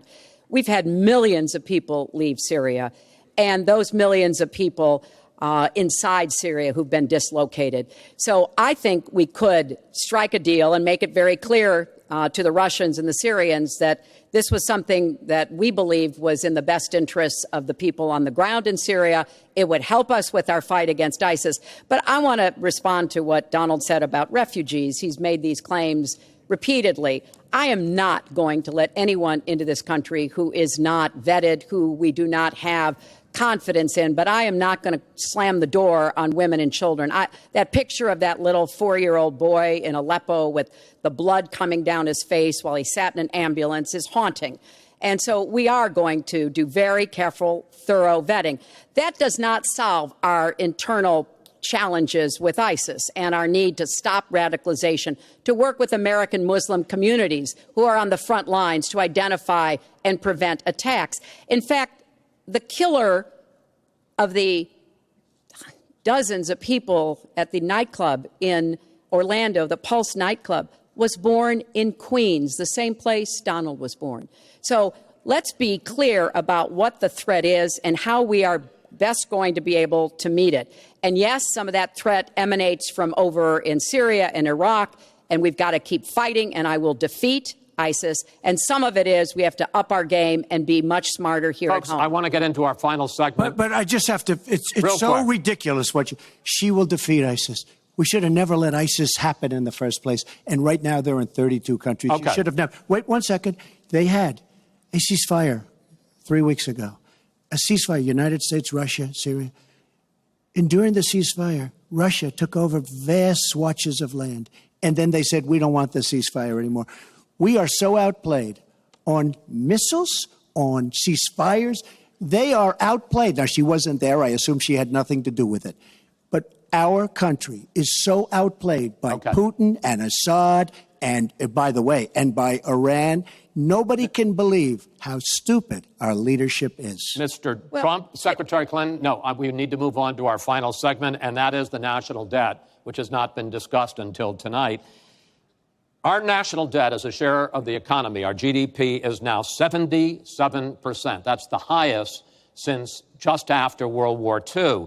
But the nonpartisan Committee for a Responsible Federal Budget says, Secretary Clinton, under your plan, debt would rise to 86% of GDP over the next 10 years. Mr. Trump, under your plan, they say it would rise to 105% of GDP over the next 10 years. Question is, why are both of you ignoring this problem? Mr. Trump, you go first. Well, I say they're wrong because I'm going to create tremendous jobs. And we're bringing GDP from really 1%, which is what it is now. And if she got in, it'll be less than zero. But we're bringing it from 1% up to 4%. And I actually think we can go higher than 4%. I think you can go to 5 or 6%. And if we do, you don't have to bother asking your question because we have a tremendous machine. We will have created a tremendous economic machine once again. To do that, we're taking back jobs. We're not going to let our companies be raided by other countries where we lose all our jobs. We don't make our product anymore. It's very sad. But I'm going to create the kind of a country that we were from the standpoint of industry. We used to be there. We've given it up. We've become very, very sloppy. We've had people that are political hacks making the biggest deals in the world, bigger than companies. You take these big companies, these trade deals are far bigger than these companies. And yet we don't use our great leaders, many of whom back me and many of whom back Hillary, I must say. But we don't use those people. Those are the people, these are the greatest negotiators in the world. We have the greatest business people in the world. We have to use them to negotiate our trade deals. We use political hacks.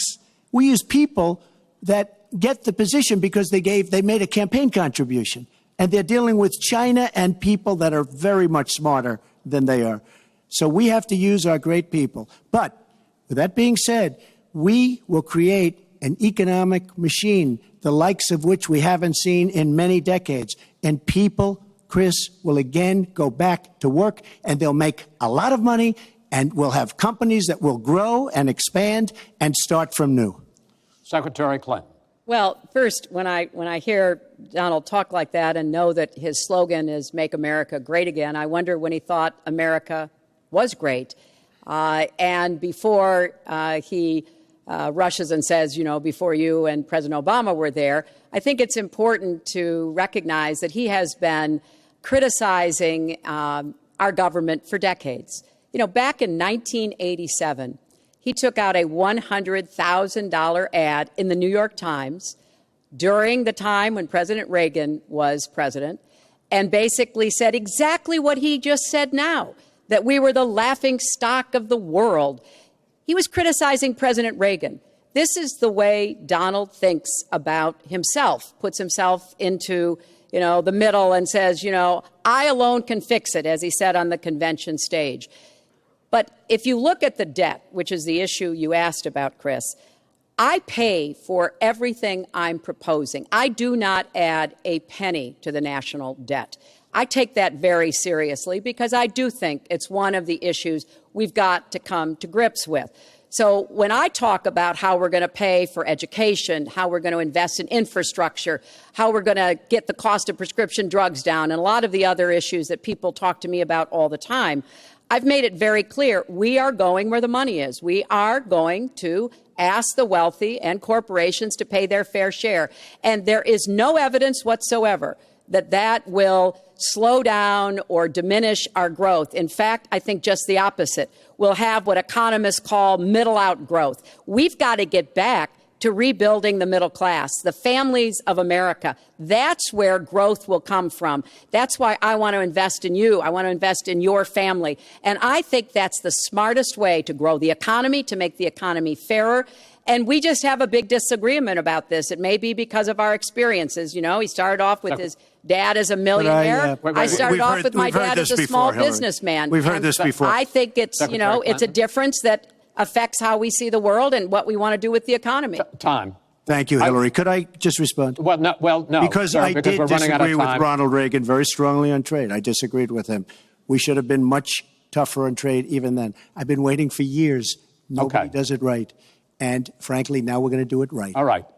The one last area I want to get into with you in this debate is the fact that the biggest driver of our debt is entitlements, which is 60% of all federal spending. Now, the Committee for Responsible Federal Budget has looked at both of your plans, and they say neither of you has a serious plan that is going to solve the fact that Medicare is going to run out of money in the 2020s, Social Security is going to run out of money in the 2030s, and at that time, recipients are going to take huge cuts in their benefits. So, in effect, the final question I want to ask you in this regard is, and let me start with you, Mr. Trump, would President Trump make a deal to save Medicare and Social Security that included both tax increases and benefit cuts, in effect, a grand bargain on entitlements? I'm cutting taxes. We're going to grow the economy. It's going to grow at a record rate. But that's not going to help on entitlements. It's going to totally help you.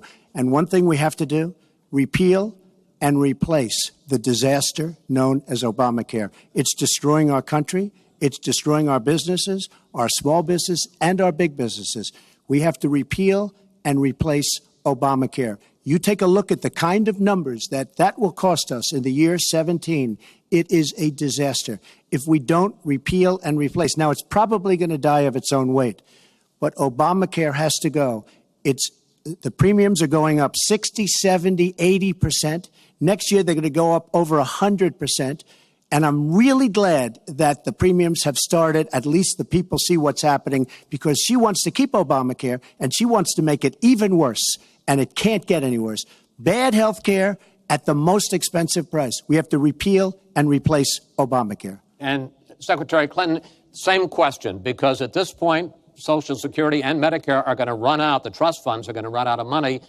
Will you, as president, will you consider a grand bargain, a deal that includes both tax increases and benefit cuts to try to save both programs? Well, Chris, I am on record as saying that we need to put more money into the Social Security Trust Fund. That's part of my commitment to raise taxes on the wealthy. My Social Security payroll contribution will go up, as will Donald's, assuming he can't figure out how to get out of it. But what we want to do is to replenish the Social Security Trust Fund by making sure that we have sufficient resources. And that will come from either raising the cap and or finding other ways to get more money into it. I will not cut benefits. I want to enhance benefits for low-income workers and for women who have been disadvantaged by the current Social Security system. But what Donald is proposing with these massive tax cuts will result in a $20 trillion additional national debt. That will have dire consequences for Social Security and Medicare. And I'll say something about the Affordable Care Act, which he wants to repeal.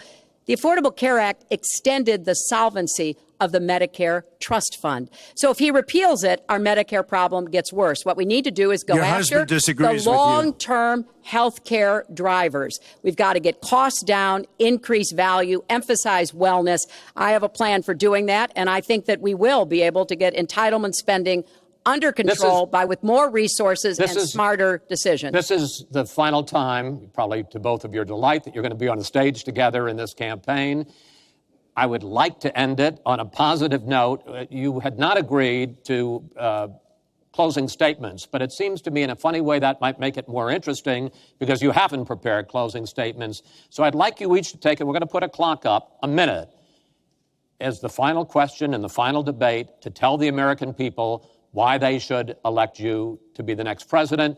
This is another new mini segment. Secretary Clinton, it's your turn to go first. Well, I would like to say to everyone watching tonight that I'm reaching out to all Americans, Democrats, Republicans, and independents, because we need everybody to help make our country what it should be, to grow the economy, to make it fairer, to make it work for everyone.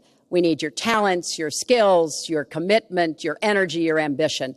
You know, I've been privileged to see the presidency up close, and I know the awesome responsibility of protecting our country and the incredible opportunity of working to try to make life better for all of you. I have made the cause of children and families really my life's work. That's what my mission will be in the presidency. I will stand up for families against powerful interests, against corporations. I will do everything that I can to make sure that you have good jobs with rising incomes, that your kids have good educations from preschool through college. I hope you will give me a chance to serve as your president. Secretary Clinton, thank you. Mr. Trump? She's raising the money from the people she wants to control. It doesn't work that way. But when I started this campaign, I started it very strongly. It's called Make America Great Again. We're going to make America great. We have a depleted military. It has to be helped, has to be fixed. We have the greatest people on earth in our military. We don't take care of our veterans. We take care of illegal immigrants, people that come into the country illegally, better than we take care of our vets. That can't happen. Our policemen and women are disrespected. We need law and order, but we need justice too. Our inner cities are a disaster. You get shot walking to the store. They have no education. They have no jobs. I will do more for African Americans and Latinos than she can ever do in 10 lifetimes. All she's done is talk to the African Americans and to the Latinos. But they get the vote, and then they come back. They say, we'll see you in 4 years. We are going to make America strong again, and we are going to make America great again, and it has to start now. We cannot take 4 more years of Barack Obama, and that's what you get when you get her. Thank you both.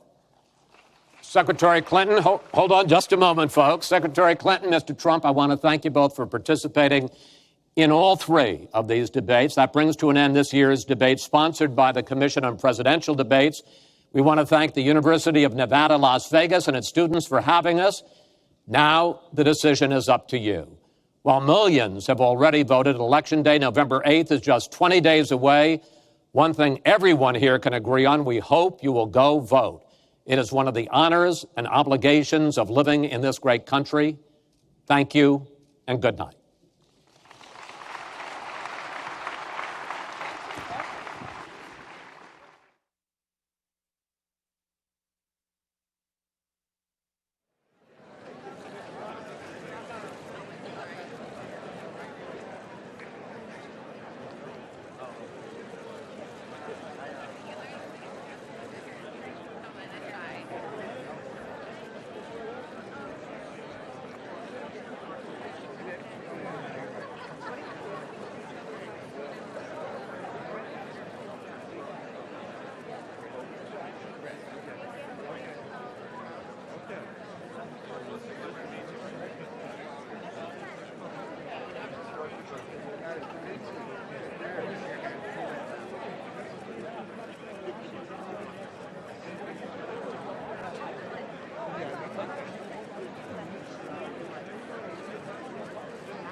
Oh, okay.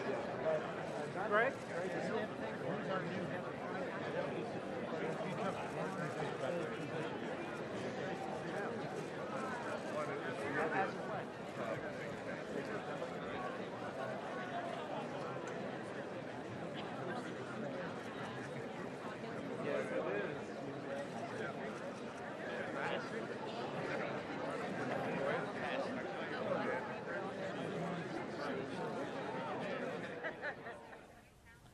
Wow, I can't believe that the presidential debate is finally over, and I also can't believe that it was actually held here at UNLV. It's insane. I know. What an historic event, especially for us students on campus here that actually got to experience it. It's definitely amazing, and I'm glad that we're one of those that got to be here. Exactly. I'm also very excited. We want to check. It's also amazing to think about the fact that we also have the presidential election coming up, and we're also going to be having live coverage of that as well here in Studio G. So. Oh, right. I mean, I was there earlier at CNN getting footage, and it'll be exciting to see how it goes, especially with the election coming up in November. We can always tell and see who's going to win. And, of course, I'm pretty sure all of us are expecting to see what's going to happen in November. Exactly. It's crazy to also see, like, people that we watch on the news every day, like people from MSNBC, you're saying CNN, Fox, and they're here on our campus. And it's almost like Star Trek. It's crazy. We want to check in again at Spin Alley. How's it looking over there, guys? Well, right now the final presidential debate is just wrapping up at the Thomas and Mack Center. Right now, the two presidential candidates are about to come in for a minute to see the press. All of the reporters are gathered around to try and get a quick glimpse and maybe a question in with the candidates. But let's do a quick recap of tonight's debate. During the debate, the candidates discussed gun control, an important issue here in Nevada, immigration, their fitness to run the country, foreign relations, and economics. Overall, it seemed like a much more informative debate than we have seen in the past, but let's get a more professional opinion from a political science expert and professor here at UNLV, David Damore. Thank you for having me. Thank you. So, what did you think of the debate? I thought it was interesting because I think the first hour, first half hour, I would say he was very, very strong. And we saw that in the first couple of debates. But he seemed to struggle in the second half hour. I think the questions worked well for him in the first part. But once the issues came up with his treatment of women, he seemed to struggle a little bit. He certainly struggled a little bit with the question about if you lose, would you concede the election? And that's a big issue in a democracy, right? We have a history in this country of having peaceful transitions of democracy. A big theme of his campaign over the last couple of weeks has been the election's rigged. If I don't win, it's because I was cheated out of that.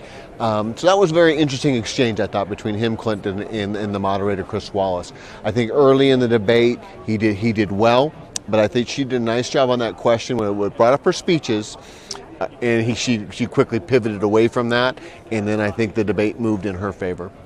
Okay, great. So I was going to ask you, did you think any of the candidates performed better than the other one overall?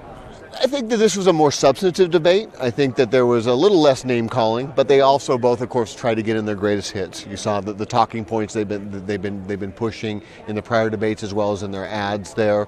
I thought Hillary Clinton had a nice moment where he had been attacking her about failing over the last 30 years, and she contrasted her record in the 70s and the 80s and the 90s to him.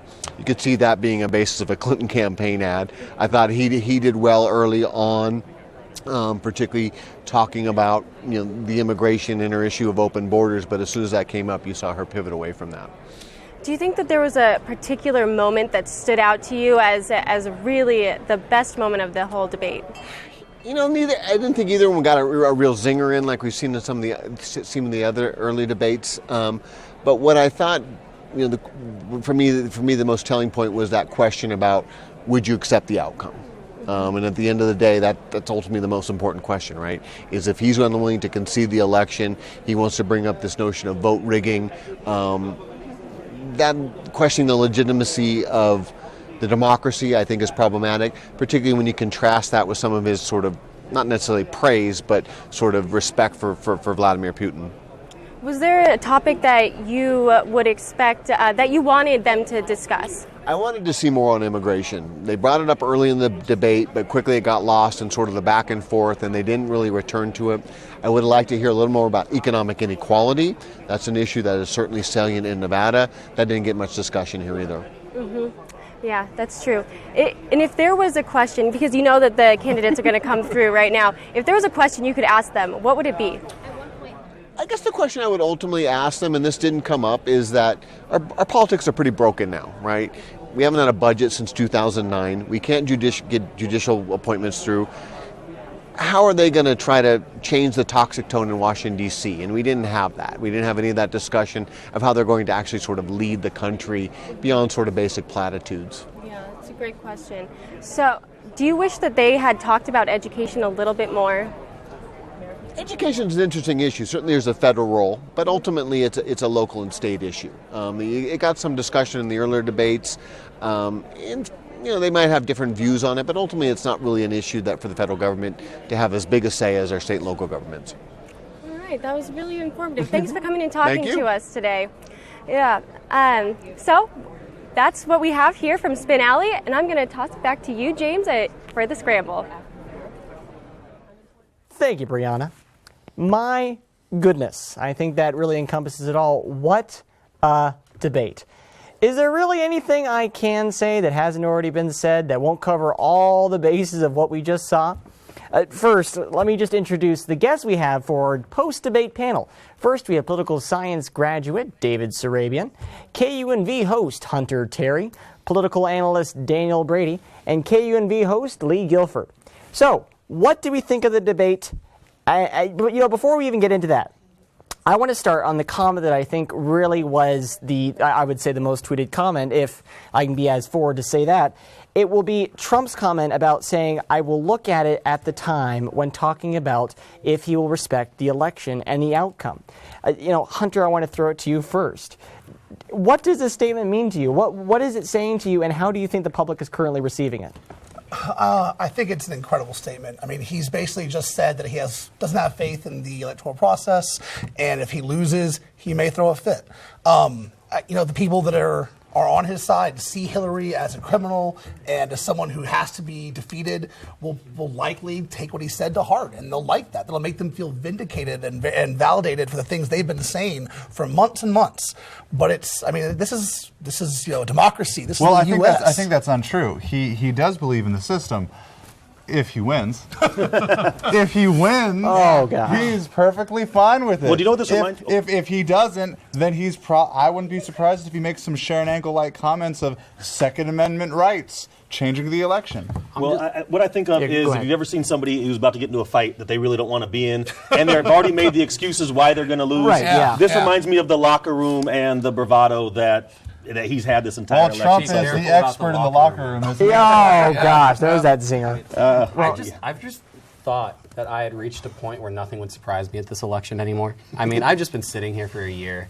American Horror Story slowly coming to life with this election. There's less blood in this one. Yeah. Are you sure? Yeah, I'll tell you what, after Obama called him a whiner in a speech the other day and told him to stop whining, go out and get new votes, I thought he might at least equivocate. He might at least kind of bounce around it a bit. Maybe do a little bit of a dog whistle so that his supporters knew he wasn't really confident. But just to flat out say, we'll see how it goes. I'll tell you at the time. He was more emphatic on that result than he was on admitting that he wants to see Roe v. Wade overturned. That's what's more shocking to me. This man is more emphatic on what's going to happen on his view on the election than he is on any of his actual policy positions. But before we get to Roe v. Wade, let's play both sides to this. Okay. Let's look at James O'Keefe's video. I know there is some questions about the establishment of it, the credibility of it, but there is some absolutely stunning statements that do show that the Hillary Clinton campaign connected to the DNC is, in a way that can be argued, rigging this election.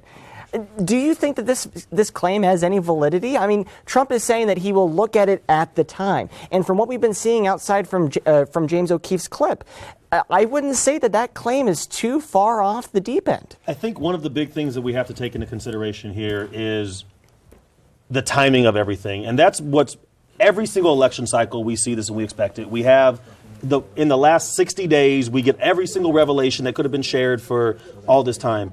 There was some stuff that took place, and I'm one of the biggest Bernie fans who was screaming from the mountaintops, this election is rigged, this election is rigged. Ultimately, no, it wasn't. The election was flawed in that more people supported Hillary Clinton than Bernie Sanders, regardless of why they supported her, regardless of who generated it. She won. Donald Trump beat 16 of the most well-funded and seasoned Republicans ever. He won, and now, thanks to the people who did go out and vote, this is who we have. It is what it is. We kind of got to dance who we brought at this point. So, if you want to talk about the video, I'm not necessarily the biggest fan of O'Keefe. I haven't watched the video in its entirety, but I will give you this. If Trump wants to make the rigged argument, he's going about it in the wrong way. He's challenging the entire structure of our system, and he's doing it in such a way that we're not used to seeing as Americans. I mean, let's be completely honest. A man refusing to acknowledge the results or the legitimacy of the results until after it happens is something more used to seeing in emerging countries. He could make a legitimate argument that it's being rigged by the news coverage. Like, he could make arguments that there is bias in the news, there are so many slanted things that are manipulating his voters. Legitimate arguments, things that do need to be addressed. But he's not.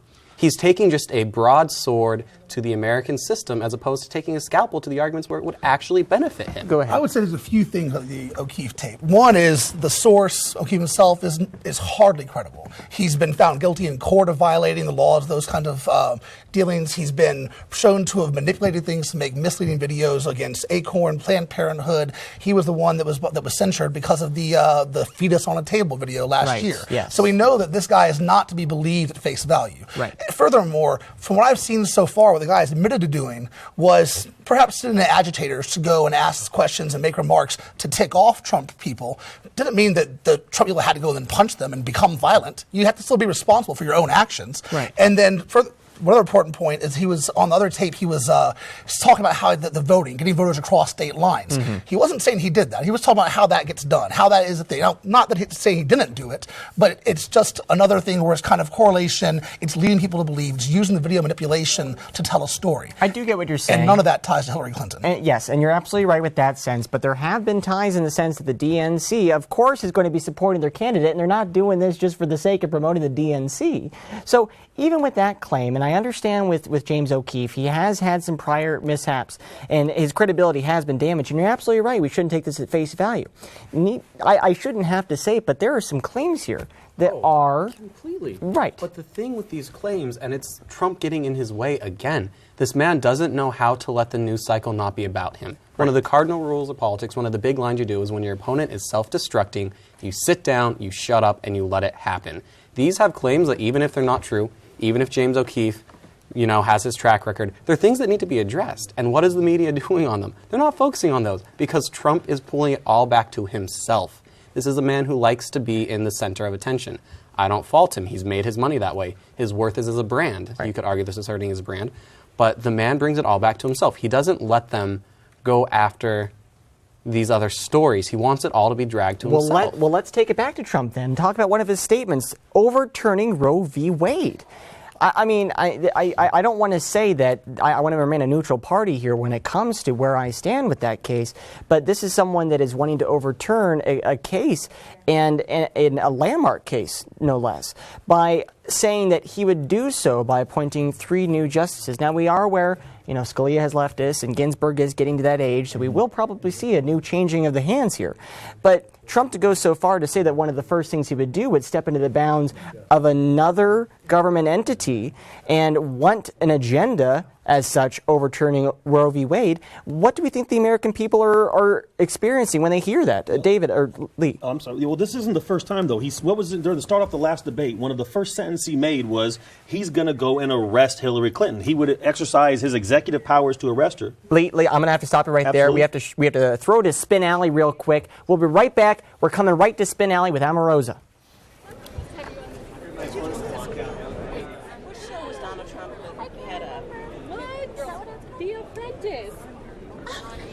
You are terrible. It's fine. All right, guys, we are here with Omarosa from The Apprentice. Yes. How old are you? 23. Oh my gosh. I was on The Apprentice 13 years ago. She was 10 years old. So it's valid that I ask. Yes, it's a very good question. Now, how do you think Trump performed? You gotta admit, I look good. You do. How do you think Trump performed in comparison to Hillary tonight? He kicked butt. I'm so proud of him. What else do you think? I think that it's awesome to be here at this great university. The hospitality has been incredible. I've enjoyed meeting all of the students who are volunteering. In fact, there are students right at security when you go through Secret Service security, and they're scanning the badges. So the first people that you encounter, well, besides Secret Service and the police, are students. So what are you going to do for the rest of the night now? What are your plans? You know what? I get to go and take on these 7,000 journalists in order to communicate Donald Trump's very wonderful, powerful message for America. And I'm ready to be here until there is no one left. Thank you so much. I really love how passionate you are, and thanks for talking to us today. Awesome job. I'm so Back happy to you guys for in you. the studio. Thank you so much. Wow, I have to say, we do get celebrities down in Spinelli, and I'm glad we were able to get one like Emma Rosa. I'm very happy about that. But let's go back to the discussion we were having. So you were talking about Roe v. Wade, and we were talking about the impacts that this does have. Now, I want your final statement about what you think these statements have when it comes to the American public and hearing that we would overturn Roe v. Wade with the Trump administration. I think it's really dangerous to talk about getting into court cases that have stood judicial scrutiny for some time, and I'm hesitant anybody starts talking about overturning any type of legislation at this point as a president. I think you're just overstepping your bounds. We have a court to decide that stuff, and I think Donald is really going in a wrong direction, talking about not only using the FBI to arrest the people he doesn't like, but now he's going to use the court to create laws he doesn't like. Right. Well, so then I really quickly, I want to just get it so we have it on camera. I want to give you guys a chance to give me one statement, one word that you think describes this debate. Daniel, I want to start with you. What word describes the debate that we just saw? Debate. Okay, all right. For you, Mr. Terry? Better. Better? I'll accept that. I understand that. Definitely looking, I think, definitely Chris did a much better job than the moderators we've had. Not to say that we had the moderators that were bad in the past, but I think we did see a difference in the moderators. Mr. Sarabian? Decisive. Decisive. Follow that up. What do you mean by decisive? I think decisively that this has really shown with Hillary Clinton's passion for women and children, that you got to see that. You saw that emotion in her eyes. And with Donald Trump, he's continued to repeat his points, and obviously he is going to complain if he loses. And Mr. Guilford, last word. Disappointment. What's that? Disappointment. Absolutely disappointed in the overall debate. It was the most professional of the three, and it would have been the worst debate in the history of our country if not for their first two debates. Well, we'll have to leave it on that moment just for a moment, but we will be right back after this.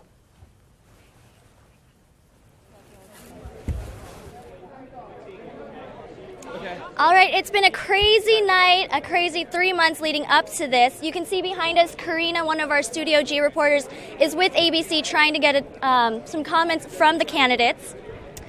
So we just want to thank you all for watching us, for being part of this experience with us. I hope you all watch the debate and you're able to get some of the information that we learned being here, and we're very excited to be able to bring this to you. It's been months in preparation, and we're happy to bring you this live coverage from the debate. I couldn't ask for a better experience. Right now, we're hoping to get a sneak peek behind the scenes as the candidates might show up to go ahead and address the press, and we all hope to ask a few questions, right? Yeah. This has been a really tremendous, amazing experience. I've gotten to see and interact with a lot of reporters, and they've helped us to become better reporters in the process. Exactly. I really appreciate it. Exactly. So I can definitely say it's been once in a lifetime experience. I don't know any other journalism students that I know that have done anything like this. So. All right, now we want to thank you all for watching us once again, and now we'll be back in the studio with you.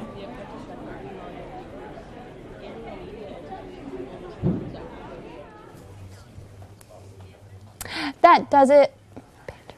That was really intense talk that they had with the scramble. I mean, all the issues that they covered is the exact same issues that was covered in the debate, especially with immigration and everything. Really intense, but it goes a lot to show for on what we can expect for the next election, and we get to see the two candidates again face off one last time. Exactly. And that was really good to see, to know where their positions are and what they were going to do. I mean, what are you expecting for the election coming up in November?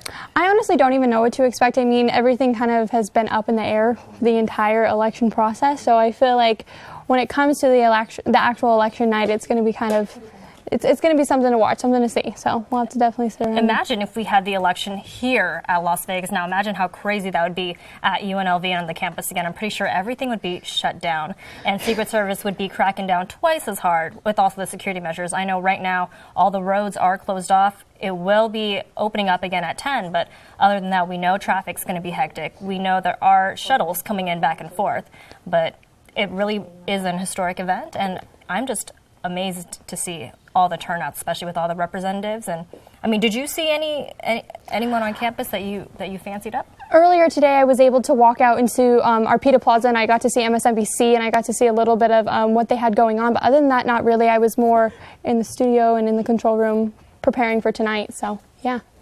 That does it from us at Studio G. It's been a great night. Yes, it has. We got to be a part of a historical moment, not just for the nation, but for our university. We want to thank everyone who contributed to this broadcast and want to send a special thank you to Tony Allen and the Commission on the Presidential Debates for allowing this opportunity. And of course, we're grateful to you, our viewers, and hope you join us tomorrow for our regularly broadcasted live show at noon. From Studio G, I'm Amber Michael. And again, I'm Mary Jane Belyeza. Good night, and don't forget, early voting starts October 22nd.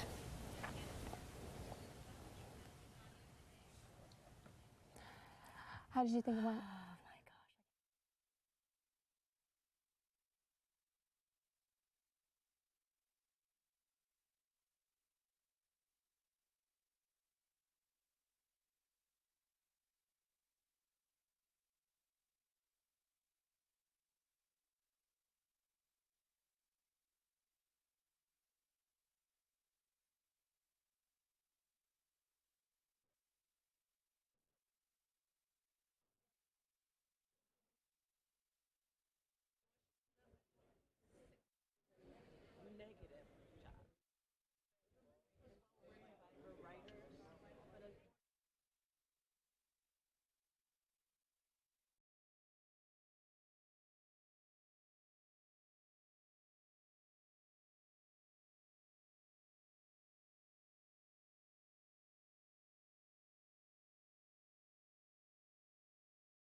I'm here with Cecile Richards, the president of the Planned Parenthood Fund. So we're going to go ahead and talk a little recap about the debate concerning Trump's comments on Planned Parenthood. Hi, Cecile. Nice to have you here. Great to be here. Great. So can you give me your comments and your thoughts after Trump basically said he wanted to revoke Roe versus Wade, because that's definitely not something that should happen to women. Right. No, I think it was very clear tonight that there was one candidate on the stage who supports women's rights and women's access to health care, and that's Hillary Clinton. Of course, she's been fighting for that her entire lifetime.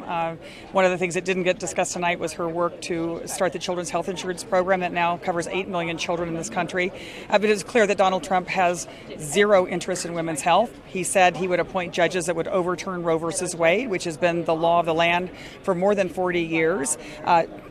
Hillary Clinton has been a strong supporter of women's access to services at Planned Parenthood, including birth control and cancer screenings. She was very clear about that. Donald Trump has said we should be defunded. He would like to end access to Planned Parenthood.